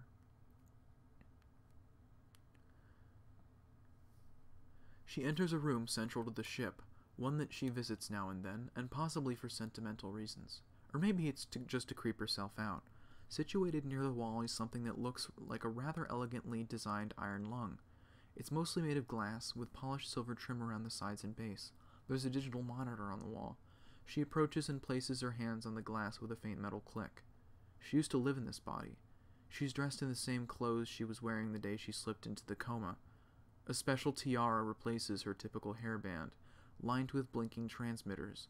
The device beams her awareness directly into her current mechanical avatar. She presumes it utilizes the same technology that Jade's grandfather once used to build a dreambot for her, which functions similarly. She knows she'll never be able to inhabit this sleeping body again. She honestly can't decide whether that makes her feel sad or relieved. She ponders the future of her old body. Will it all work as planned? She has to believe it will. It is the only path to achieve permanence for these tenuous bodily accommodations. A jarring sound snaps her out of her reverie. It's an alert, beeping urgently from the cockpit. The robot leaves her entombed living body and runs quickly through the winding corridors. She sits down at the helm and examines the monitor. A new planet is within sensor range. She studies the millions of statistics all pouring in at once. Her pupilless eyes take them in all simultaneously, her head needing only to move a quarter inch from side to side to pan her vision across the data. It's an M-class planet. The right size, right age, right distance from the sun. There's no advanced life yet. It's exactly what they've been looking for all these years. Her heart doesn't beat any faster because its pace is regulated by an internal chip. She consciously accelerates it anyway. It's been a long time since she's had the occasion to feel exhilarated. She's missed the sensation of her old flesh ticker acting of its own accord. The thoughts in her powerful brain race. What will they name the planet? How long will it take for the ship to arrive? Once the new race is established and advanced enough civilization thousands of years from now, who will the lucky kids be? Who will the ones who get the chance to play what will arguably the most important session in the history of Spurb? She holds her thoughts.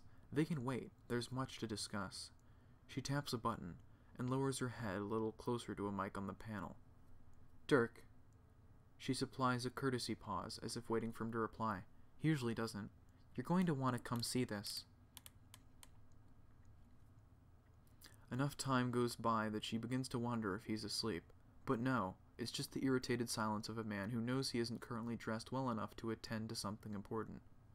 Are my fucking pantaloons ready yet?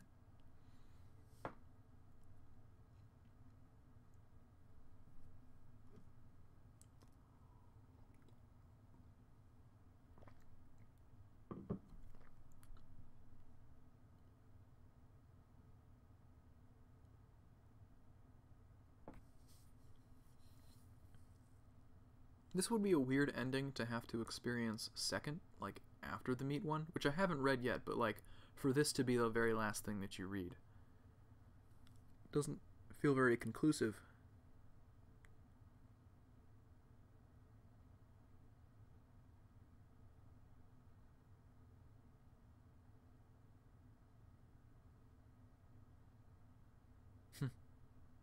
Thanks for watching. Thanks a lot for watching.